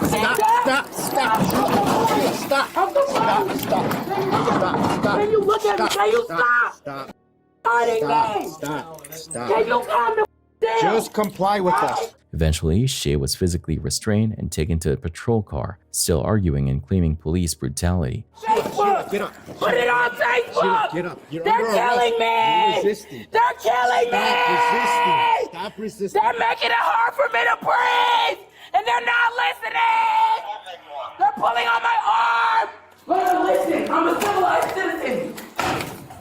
Alright, don't get more charges by damage. Can we go this way? She denied hurting anyone, even though officers mentioned she had pushed her fiancé. Throughout the ordeal, Shay reportedly expressed discomfort with being handled by male officers and claimed she was being mistreated. She was ultimately arrested for domestic battery and resisting arrest. The incident underscored how complicated it can be for law enforcement to manage cases involving mental health and past trauma. Despite attempts to calm the situation, the encounter only seemed to amplify Shay's anxiety and frustration. Her arrest and accusations of police brutality raised serious questions about how officers respond to emotionally volatile individuals and highlighted the need for trauma-informed de-escalation training in law enforcement. This video here has many outraged, and rightfully so. Police were called to a nursing home after 92-year-old Donald Burgess allegedly poked a nurse in the stomach with a butter knife. Officers PC Stephen Smith and PC Rachel Kamato arrived and things quickly escalated. Observe. Donald, don't be silly. Put it on the floor. Police officer with a taser. Put it down, mate. Come on, Donald, put it down. Don't be silly. We can solve this without having to resort to this. Yep, put the knife down. Just throw it on the floor. Just pop it down for me, on the floor. Pop it on the floor. Donald, pop it on the floor. Damn many more. As many as we need. Put the knife on the floor now, or you'll be sprayed. Do as you're told. Put it down. Put it down. Donald, put it down. Seriously? Last chance. Can you just hold that door? I can't get a good angle. Donald, put it down. Put it down now. Come on. Last chance. Right, put it down. Drop the knife. Drop the knife. Put it on the floor. Do it now. Drop the knife. Donald, drop the knife. Donald. Put it down. Put it down. Taser, taser.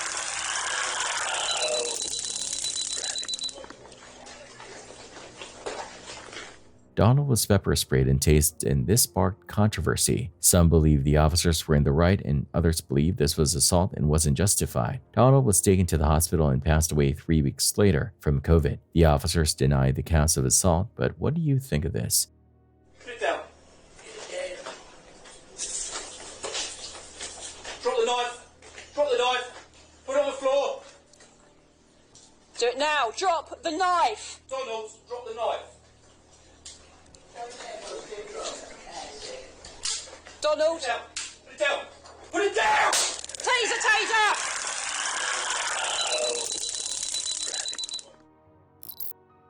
In November 2016, a series of alarming 911 calls came from a college apartment complex. Several residents reported a student inside pointing a gun and yelling threats. It didn't take long for law enforcement to arrive, responding fast to what sounded like a volatile and potentially deadly situation. You come out, you will be shot.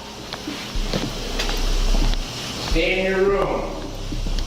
Stay in your room. Stay in your room! Stay in your room! If you want to catch a bullet, step out. Drop the gun now! Drop the... Oh, no. Shots fired, shots fired! Ah, sure. Drop the gun! The officer moved in fast. As he closed the distance, the student suddenly turned, gun in hand. With no time to wait, the officer fired twice, stopping the threat before anyone else could be harmed. Did Hello, did I hit you? Huh? Did I hit you? Yes, sir. Where at? Roll him over. Thigh. Left thigh? Where's the gun? I got it right here. Okay. Do you have any other weapons on you? No, sir. What are you doing, man? Keep your hands right here behind your back. Karsten Kader was shot in the thigh and taken to the hospital for treatment. After his release, he was hit with several charges: aggravated assault on a peace officer using a deadly weapon, carrying a firearm illegally, and reckless use of that weapon. This security footage was recorded in Vinh City, Vietnam on April 21, 2023. It shows a man working on a rooftop, and he's not alone. He's brought a co-worker with him. The two are air conditioning repairman trying to refill gas into a rooftop heating unit. What happens next makes for one seriously strange and dangerous moment. Keep watching.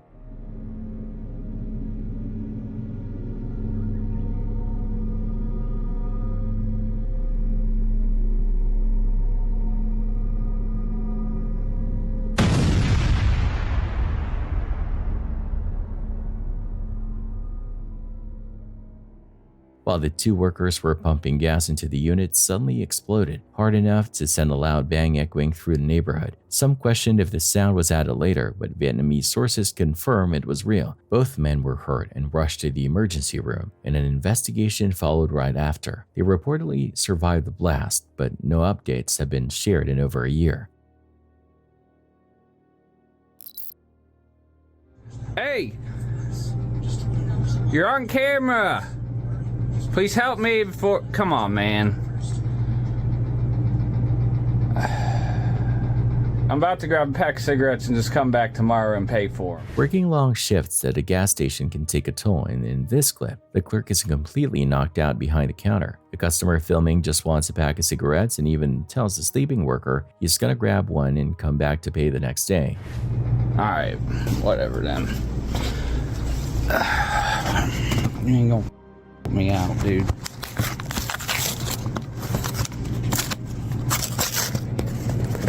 I'm trying to be nice. Come back down and pay for it tomorrow.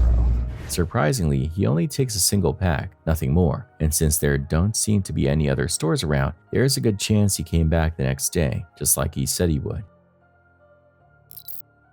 At around 8:45 p.m. on a Monday night, police pulled over a car for driving without its headlights on. What began as a simple traffic stop quickly unraveled into a much more serious situation involving prescription drugs, marijuana, and potential military consequences. The officer approached the vehicle and found the driver visibly nervous. She was shaking, breathing heavily, and had what looked like blood on her hand and nose. She claimed it was just frosting from a cupcake. The officer asked for her license and registration and then explained that the stop was due to her headlights being off. Take your CAC back.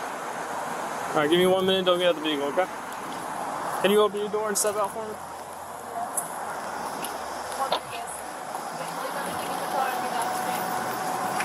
All right, and just head over there to the sidewalk. To the sidewalk right here.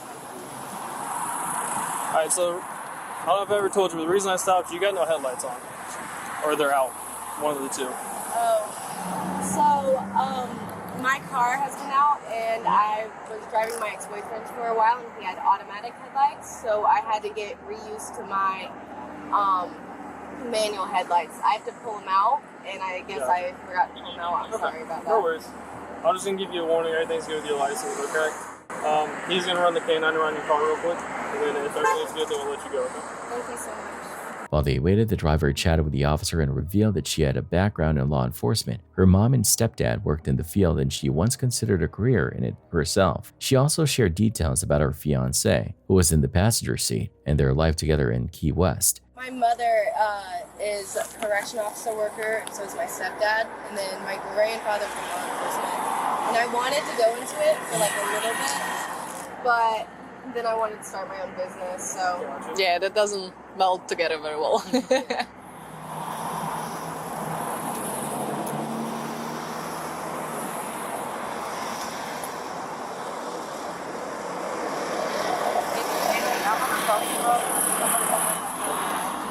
After the K9 search, things took a turn. The officer began asking more serious questions. The driver admitted she had her mother's prescription Adderall in the car, along with items like a rolling tray and grinder. Yeah, he showed interest. You can ask consent on something like that. He showed interest. Nothing, like say, didn't give me an alert. He showed piqued his interest in certain spots. So on that one, I'll go to you. You can ask if you want to. It's no problem with that. So okay. Anything illegal in the car that I need to know about? I just have my mother's Adderall, which I also have ADHD. Okay. And I used This to... prescribed to your mother? Yes, but I also have some prescribed to me. Okay. I used to work at a smoke shop, and I have a tray, and I don't know, I just went on a road trip and just got back in my car, so I don't remember everything that's in there. Gotcha. Okay. As the questioning continued, the officer noticed both the driver and her fiancé seemed nervous. The fiancé was avoiding eye contact and visibly anxious. Okay. Is there anything else illegal in the car other than the tray? You said the tray's in there? I used to work at a smoke shop, so tray and anything else. Me and my roommate just moved, or I moved from my roommate, but I have some of her stuff, but I work I just know that there might be a grinder in there from the smoke shop. I feel so nervous. I'm sorry. Just I have ADHD, and whenever I'm like nervous, I get. No, I got it. No, you're fine. So it all makes sense now. So I don't know if you saw his eyes, but his eyes were f***ed up. Yeah. This is in between the passenger seat and the door where he was sitting. And it's prescribed to the mother. Yeah. And they said it was in the back part of the car. So he obviously had it on him. He's on it. So, absolutely. Yeah. Yeah. I mean, yeah, absolutely. That's constructive, right? Yeah, absolutely. It is. So you guys both live on the base? Yes, ma'am. Yeah. Your parents work for the Navy, or She's my fiance. We're engaged. Oh, okay. And So you work for the Navy? Yeah, I'm in the Coast Guard. I got you. Yes, ma'am. The officer eventually found additional items in the car: pipes, marijuana, and Delta-8 THC. Saying it's so the weed is yours. Okay. The prescription medication is the medication your mom gave you. Yes. Okay. So you're claiming that as yours. So you're taking the responsibility for the medical marijuana, or not the medical marijuana, I'm sorry, for the marijuana and the medication.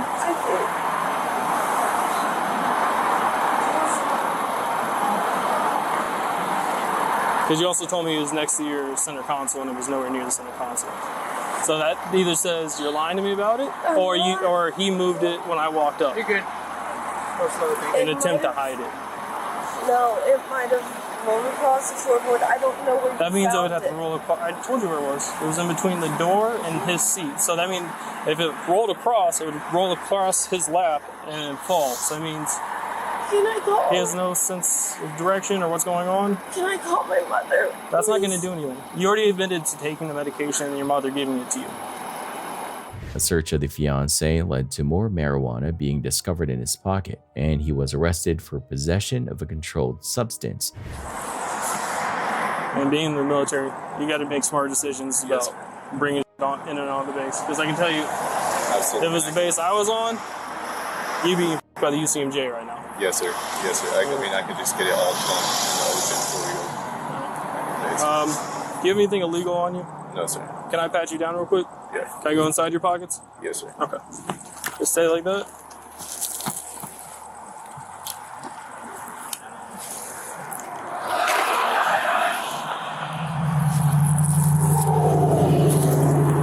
So what's this? That's her little Delta 8 vape. Delta 8 or THC? That's Delta 8. You're 100%. So if I test this, it's going to say it's not THC. I mean, it's Delta 8 from a gas station legally. Okay. It's not going to be real weed. All right. Have a seat right there for me, okay? Yes, sir. Been fully searched him? I searched him, just his pockets and his waist. His left pocket has a plastic in it. Yeah, it was a fork. I grabbed it. I kept hearing him. That's what I thought it was, like a baggie of weed.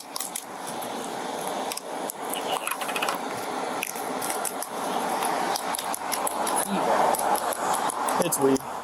Go over here. Turn around.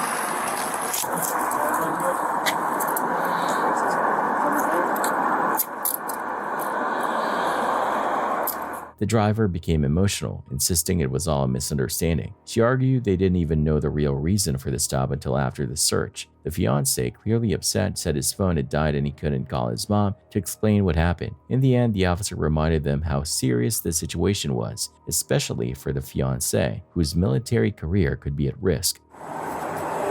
You guys seem pretty young. I don't know how old you guys are, but you seem... I'm 18. You're 18? What's this? What's a dab pen? It's a dab pen? Yes. THC? Delta. Delta. So if I test this, it's going to say it's not THC. I bought it at a gas station. Why isn't it in his pocket? He's in the military. He shouldn't be consuming this. He carries my things for me sometimes. Why? That's stupid. That's your fiance and you're putting him in a situation because I don't know if you know this, you've only been engaged for almost a year now. I could charge him criminally. He goes back to the Coast Guard, Uniform Code of Military Justice will throw him in the brig for about 5 years for having this just on him. So that's a situation to put your fiance in. Obviously, you don't care about his future in the military. He tells me, and he's like, "You're my woman, I don't want you to carry anything." And he's not talking about just anything like that. Like, he's talking about if I'm carrying my purse or this or that. Despite the driver's attempts to downplay the incident, the consequences were real. The stop ended with the fiancé's arrest, leaving both visibly shaken and overwhelmed. This clip, recorded in Spain in late August 2024, shows a Guardia Civil boat pulling up to another vessel that looks similar to a dinghy, though that's not entirely clear. What happens next is what really caught people's attention. The confrontation quickly escalates into something unexpected, sparking a lot of debate online.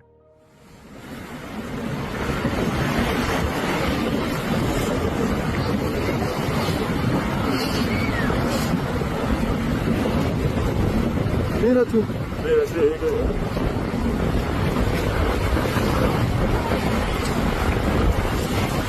vayamos a la que sigue, ¿me entiendes? Y ahora no quiere cambiar. Bien, que tú no se ve.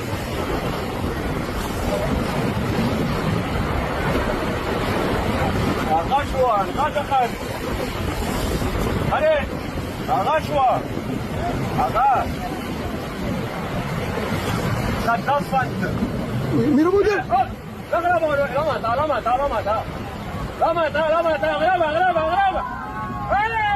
Whatever the intent behind the stop was, the footage leaves many viewers questioning what exactly went down out there on the water. The incident gained widespread attention not just because one boat accidentally collided with another, but because of how the Coast Guard responded. Reports say a small boat carrying 4 people was approaching the shores near Melilla, Spain, when it was told by the Guardia Civil to stop. The boat didn't comply. Moments later, the larger patrol vessel struck it. Some sources claim the people on the smaller boat were smugglers, something that's not uncommon in waters between Morocco and Spain. Whether that's true or not remains unclear. What is confirmed is that no one was seriously hurt during the encounter.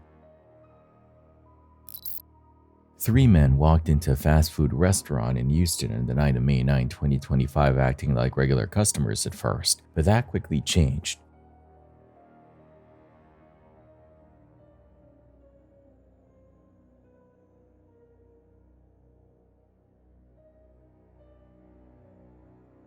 One of them reached into his backpack and threatened an employee, prompting the worker to step back. The group then went behind the counter, grabbed cash from the register, and took off.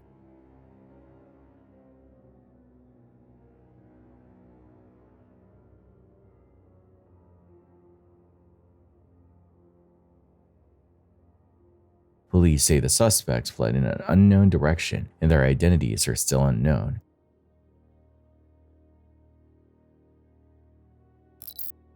A truck driver had to pull over after noticing something off with one of his tires. A closer look revealed a large bulge, a clear sign that something was wrong inside. This kind of swelling usually means the internal structure has failed and the tire could blow at any moment. If you've never seen one in person, it's basically a ticking time bomb on the side of the road. هذا كفر شوف هذا ثاني جديد هذا واحد كفر خربان هذا بوم ما في ممكن هوا يجي هذا شكل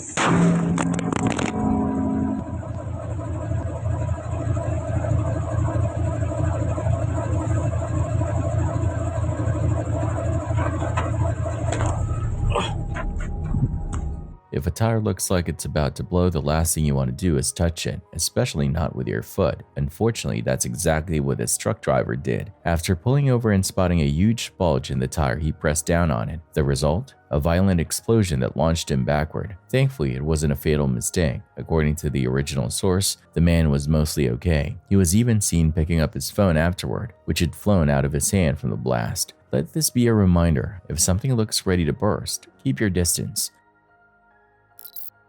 If you've ever been in a mine shaft, you know it can already feel pretty unsettling. But imagine hearing something strange echoing up from the darkness.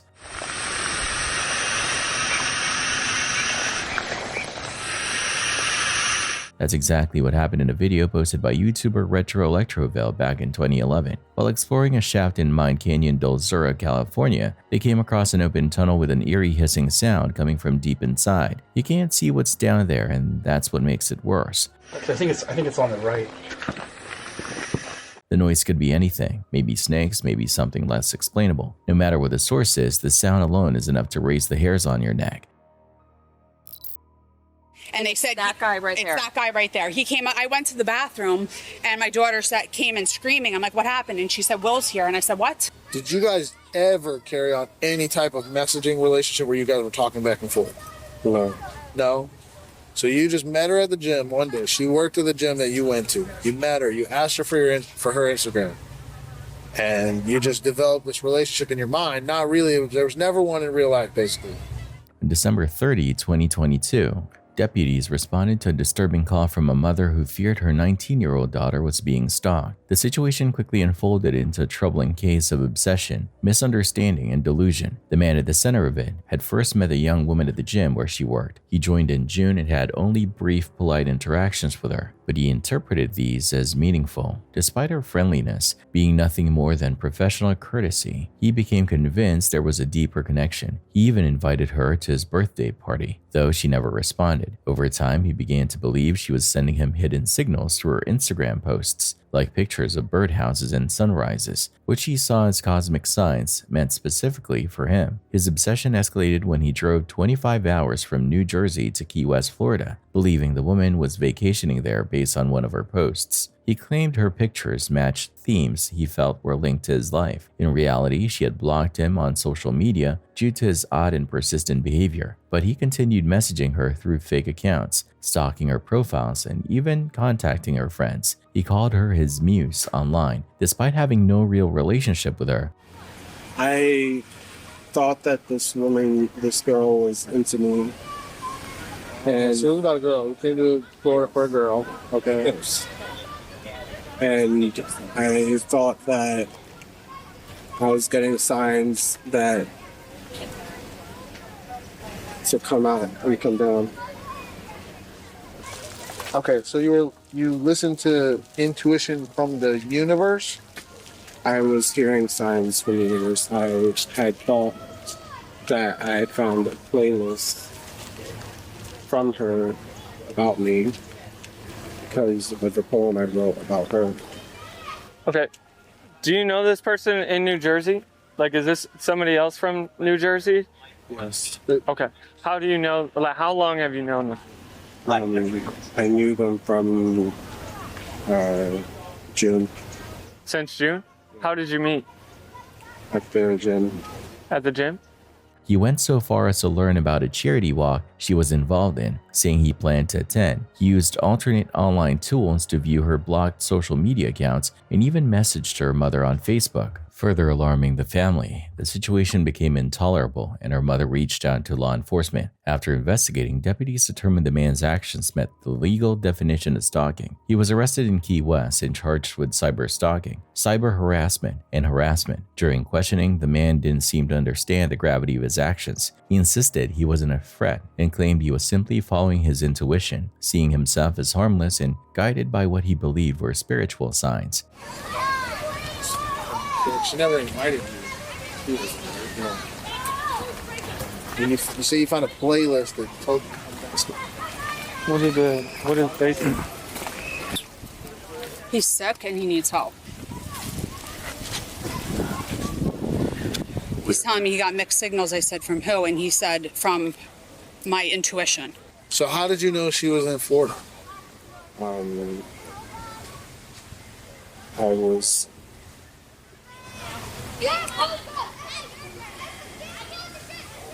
You have to want her stories. On Instagram? Yeah. And when did you see that she was in Florida? 3 days ago. You saw she was in Florida 3 days ago, and when did you get here? So you, was she like tagged her location or whatever? Huh? No.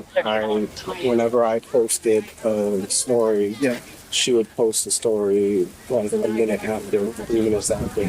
Okay, so it's kismet by the universe, just a sign. A lot of synchronicity that I was thinking that it's a sign from the universe. So you should get your was also getting likes about what I was posting. From her or from other people? From bots. Okay. From spy bots, basically. Okay. And so I had thought that it might have been her. Yeah, like influencing her? Right. So you just decided to get in your car and drive to Florida? Right. I don't know if he asked you this already, but are you guys friends on social media? We were. You were. And now you're not? Did she block you or did you block her? She blocked me. And they said that guy right there. It's that guy right there. He came. I went to the bathroom, and my daughter came in screaming. I'm like, "What happened?" And she said, "Will's here." And I said, "What?" Did you guys ever carry on any type of messaging relationship where you guys were talking back and forth? No. No? So you just met her at the gym one day. She worked at the gym that you went to. You met her. You asked her for her Instagram. And you just developed this relationship in your mind. Not really. There was never one in real life, basically. Further investigation revealed just how limited his real connection with the woman was. They'd only exchanged casual greetings at the gym, yet he had built an entire narrative around their non-existent relationship. What's your relationship with him? No relationship. I worked at a gym in New Jersey, and he went to the gym, and the only really conversations we would have Like a paid membership? Yes. The only conversations we would have is, hello, have a good workout. I blocked him on like Instagram. He found like my other social media, started messaging me really weird things, telling me for my sorority that I'm in, we have an Alzheimer's philanthropy and we had a walk going on. He was arrested and fingerprinted. Yes. And he was saying that he was going to come to my school to participate in the walk. He has like reached out to my friend at school to ask him a good place to stay. His actions, driving across states, using online tools to evade being blocked, contacting her family and posting about her publicly, painted a clear picture of obsession. He admitted to using a back-channel website to view her stories after being blocked and casually mentioned interacting with her mother's social media, as if it were normal behavior. Authorities continued gathering evidence and planned to consult with the state attorney to pursue further legal action. Just decided to jump in your car that was around the corner, and you drove 25 hours to Key West.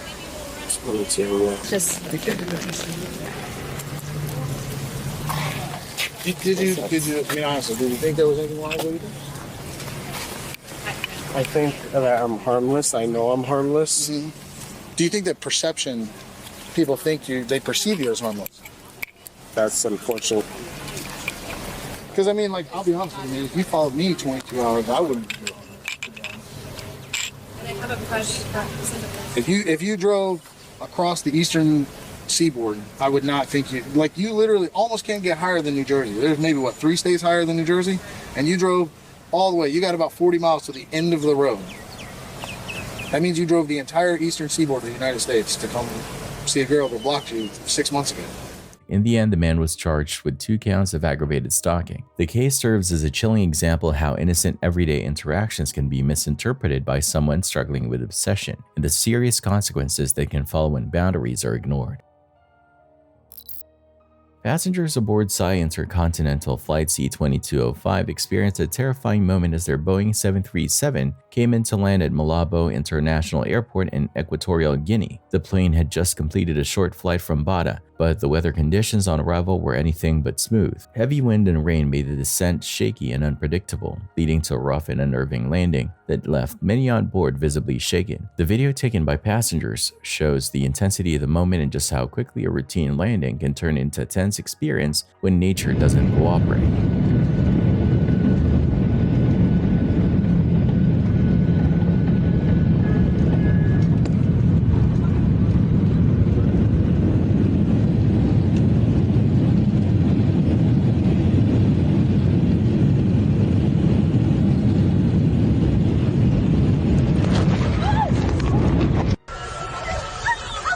Manavu ampi azama kibatfa imaye nebuma bione etrabia oh pesusto azama. The Boeing 737 had trouble stopping during landing due to poor weather and a runaway slick with rainwater. It skidded past the end of the paved surface and came to a stop in the grassy area beyond. A passenger captured the aftermath from both inside the cabin and from outside the aircraft, offering a rare view of the jet off the runway. Thankfully, no one on board was injured.